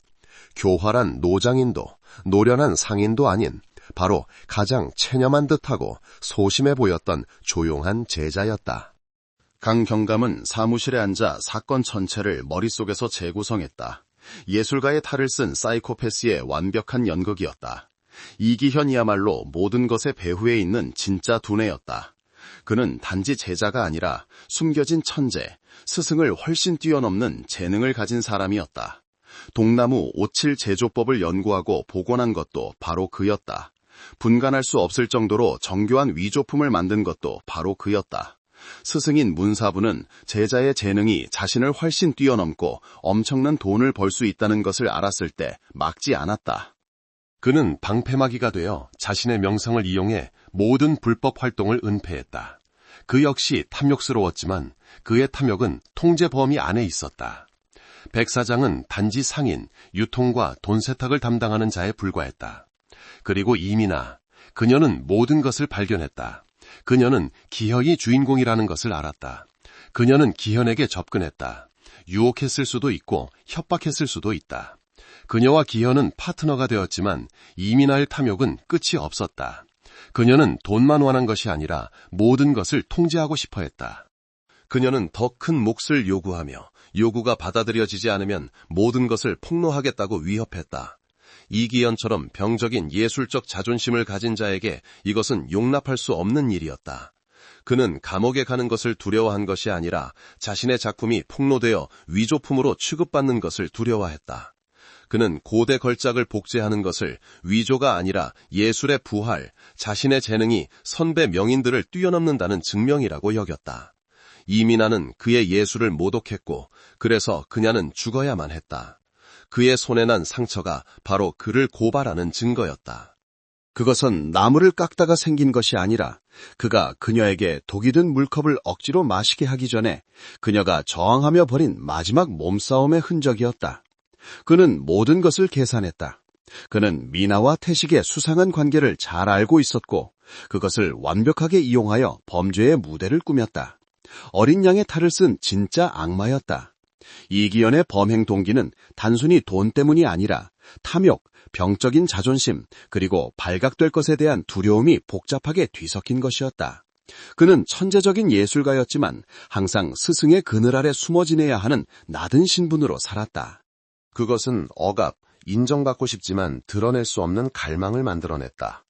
위조품을 만드는 것은 그가 자신의 재능을 비밀스럽고 왜곡된 방식으로 증명하는 방법이었다. 그는 자신을 과거 유산의 계승자, 심지어 그것을 뛰어넘는 자라고 여겼다. 이민아는 예리한 감각으로 그의 본 모습을 꿰뚫어 보았다. 그녀는 협력했을 뿐만 아니라 그를 조종했다. 그녀는 파트너이자 연인이었고 아무도 모르는 비밀스러운 관계였다. 하지만 무엇보다 그녀는 위협이었다. 그녀는 그의 약점, 즉 정체가 탄로날 것에 대한 두려움, 자신의 작품이 위조품이라 불릴 것에 대한 두려움을 쥐고 있었다. 미나가 너무 많은 것을 요구하며 모든 것을 폭로하겠다고 위협했을 때 그녀는 이기현의 마지막 선을 건드렸다. 그에게 미나를 죽이는 것은 입을 막기 위해서일 뿐 아니라 왜곡되고 병적인 예술가의 명예를 지키기 위해서였다. 그는 자신의 걸작에 묻은 유일한 오점을 제거해야만 했다. 살인 계획은 그에 의해 냉혹하게 계산되었다. 그는 이민아를 이용해 황태식을 부르게 하여 완벽한 덫을 만들었다. 그는 자신의 지식을 이용해 독을 제조했다. 그는 약을 타는 것부터 피해자에게 독을 억지로 마시게 하고 현장을 조작하는 것까지 모든 단계를 직접 실행했다. 그는 심지어 태식의 몸에 가짜 긁힌 상처를 내고 자신의 손에 가짜 상처를 만들어 수사를 교란할 만큼 침착했다. 그것은 단지 살인자의 범죄가 아니라 감독이자 죽음의 예술가의 범죄였다. 이제 막을 내릴 시간이었다. 강경감은 이기현을 성급하게 체포하지 않기로 결정했다. 그는 지혜로 그를 굴복시키고 그가 스스로 범죄를 인정하게 만들고 싶었다. 그는 문사부에 대해 몇 가지 더 물어볼 것이 있다는 이유로 이기현을 군 경찰서로 불렀다. 기현은 여느 때처럼 조용하고 체념한 듯한 모습으로 나타났다. 대화는 강경감의 사무실에서 이루어졌다. 취조실이 아니었고 책상 위에는 조명도 수갑도 없었다. 오직 찻잔 세트만 있었다. 강경감은 사건에 대해 묻지 않았다. 그는 목조각 예술에 대해 이야기하기 시작했다. 그는 평천마을의 역사, 분실된 걸작들에 대해 말했다. 그러다 그는 갑자기 이야기를 자단목으로 돌렸다. 듣자 하니 이기현 씨가 이 평촌에서 유일하게 자단목을 다룰 기회가 있었던 사람이라고 하더군요. 느낌이 아주 특별했겠습니다. 강경감이 기현을 똑바로 쳐다보며 물었다. 이기현은 순간 당황했지만 금세 평정을 되찾았다. 네, 그저 운이 좋았을 뿐입니다. 자단목은 아주 단단하죠. 강경감이 계속했다. 듣기로는 그 가시도 보통 나무 가시보다 훨씬 날카롭다고 하더군요. 만약 긁히면 상처가 깊고 오래 갈 텐데요. 이기현의 몸이 굳어졌다. 그는 상황을 이해하기 시작했다. 강경감은 그에게 반응할 틈을 주지 않고 작은 봉인된 봉투를 책상 위에 놓았다. 안에는 감정된 나무 가시 샘플이 있었다. 그리고 이것이 우리가 이민아 씨의 손톱 밑에서 찾은 것입니다. 전문가들은 이것이 자단목이라고 하더군요. 참 이상하죠, 이기현 씨. 왜 황실의 목재 조각이 거기에 있었을까요? 이기현의 얼굴이 새하얗게 질렸다. 체념한 표정은 사라지고 대신 감출 수 없는 공황 상태가 나타났다. 그는 모든 연극이 끝났다는 것을 알았다. 이기현의 마지막 방어벽은 반박할 수 없는 증거 앞에서 완전히 무너졌다. 그는 한참 동안 꼼짝 않고 앉아 있다가 갑자기 고개를 들었다. 두려운 표정은 사라지고 대신 차갑고 뒤틀린 미소가 나타났다. 정말 대단하시군요. 그가 말했다. 목소리는 더 이상 작지 않고 또렷하고 힘이 있었다. 제가 생각했던 것보다 더 대단해요. 그리고 그는 자백하기 시작했다. 뉘우침의 고백이 아니라 자신의 범죄 걸작에 대한 냉혹한 서술, 병적인 자부심이었다. 그는 모든 계획을 세세하게 이야기했다. 그는 이민아가 탐욕스러워지고 통제불능이 되기 시작했을 때부터 한 달 전부터 그녀를 죽일 계획을 세웠다. 그는 스승이 보관하고 있던 동나무 수액으로 조용히 독을 제조했다. 그는 그 운명의 오후를 회상했다. 그는 먼저 미나의 집에 가서 그녀를 협박해 태식에게 전화하게 했다. 그는 물컵에 수면제를 타서 미나에게 주었고 그녀가 태식에게 마시게 하도록 강요했다. 태식이 의식을 잃자 그와 미나는 마지막 몸싸움을 벌였다. 바로 그때 미나가 그의 손을 긁어 운명의 나무 가시 조각을 남겼다. 그는 그녀의 입을 틀어막고 독이 든 물컵을 그녀의 목구멍에 곧바로 쏟아부었다. 그 여자는 금방 죽었어요. 그는 아무렇지도 않은 목소리로 말했다. 몇 번 발버둥 치더니 조용해졌죠. 고서에 기록된 그대로였습니다. 그 후 그는 감독의 일을 시작했다. 그는 두 사람의 옷을 벗기고 그들을 제자리에 배치했다. 그는 태식의 용접기를 이용해 쇠막대를 용접하여 잔인한 작품을 만들었다. 나는 그것이 아주 인상적이고 아주 극적이길 바랐어요. 평범한 죽음은 그녀에게 어울리지 않으니까. 그는 심지어 수사기관을 속이기 위해 소나무로 자신의 손에 다른 상처를 냈던 일까지 이야기했다. 모든 것이 그의 계산 안에 있었다. 유일한 실수, 그가 결코 예상하지 못했던 실수는 아주 작은 나무 가시 조각에서 비롯되었다. 이기현의 자백을 들으며 가장 노련한 수사관들조차 등골이 오싹해지는 것을 느꼈다. 그들은 범죄자를 마주하고 있는 것이 아니라 예술가의 탈을 쓴 악마를 마주하고 있었다.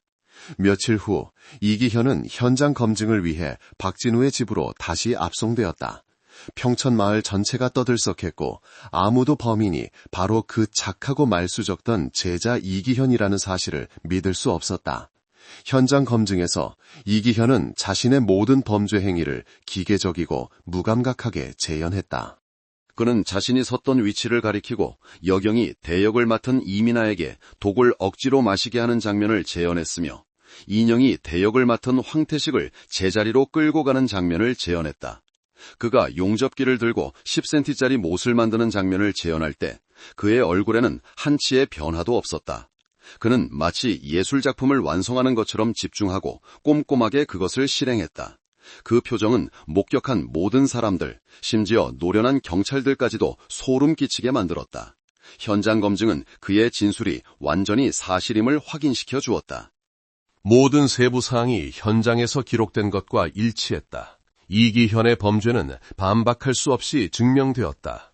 이기현의 상세한 자백에 따라 문사부에 대한 긴급체포 영장이 집행되었다. 경찰이 들이닥쳤을 때 노장이는 마치 자신의 결말을 미리 알고 있었다는 듯이 평온하게 차를 마시고 있었다. 그는 저항하지 않고 단지 긴 한숨을 내쉬었다. 그는 범죄 은닉 및 위조품 제작, 판매 공모 혐의로 체포되었다. 백국성에 대한 특별 수배령은 최고 수준으로 격상되었다. 그의 전국적인 네트워크는 와해되었다. 비오는 밤에 도망쳤던 자도 문사부의 조카로 밝혀졌으며 그는 경계 및 연락 임무를 맡고 있었다. 그 역시 다른 지방에서 숨어 지내다 금세 체포되었다. 범죄 네트워크 전체가 뿌리 뽑혔다. 이기현에 대한 재판은 공개적으로 진행되었고 여론의 특별한 관심을 끌었다. 피고인석에 선 이기현은 전혀 뉘우치는 기색을 보이지 않았다. 그는 태연하게 모든 죄를 인정했고 심지어 법원이 잔인한 행위를 다시 언급할 때 미소를 짓기까지 했다. 박진우와 황태식은 방청석에 앉아 있었다. 한 남자는 아내를 잃었고 한 남자는 목숨과 모든 명예를 잃을 뻔했다. 그들의 삶은 상상도 못한 음모에 의해 파괴되었다. 그들의 눈은 이기현을 향해 증오로 가득 차 있었다. 잔인한 범죄, 냉혹한 계산, 인간성 상실, 그리고 교화 가능성이 없다는 점을 고려하여 법원은 이기현에게 법정 최고형인 사형을 선고했다. 판결을 듣고 나서 이기현은 단지 입꼬리를 올리며 웃었다. 그는 자신의 죄값을 치러야 했지만 그의 병적인 정신 속에서는 그것이 오히려 하나의 인정인 듯했다. 사건은 종결되었고 정의는 실현되었지만 평천 조각마을은 영원히 그 평온함과 깨끗한 명상을 잃었다. 사건은 전통 공예마을의 외면 뒤에 숨겨진 어두운 구석에 대한 적나라한 진실을 폭로했다.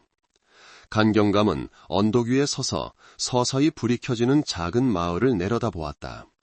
사건은 끝났지만 그의 마음속에는 여전히 많은 생각이 남아 있었다. 그는 재능과 범죄, 예술에 대한 열정과 인간의 끝없는 탐욕 사이의 얇은 경계에 대해 생각했다. 이기현과 같은 천부적인 재능이 올바른 길을 갔다라면 국가의 보물이 될 수도 있었다.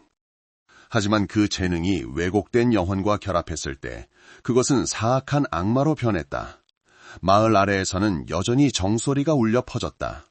수백 년 동안 존재해온 소리였다. 하지만 이제부터 그 소박한 소리 속에는 제자와 탐욕스러운 여인, 작업실에서 나온 독, 그리고 운명의 10cm짜리 못에 대한 끔찍한 이야기가 영원히 따라다닐 것이다. 평천은 다시는 예전처럼 평온하지 않을 것이다. 여러분은 지금 어디에서 이 이야기를 함께하고 계신가요? 오늘 들려드린 이야기는 어떠셨는지 궁금하네요.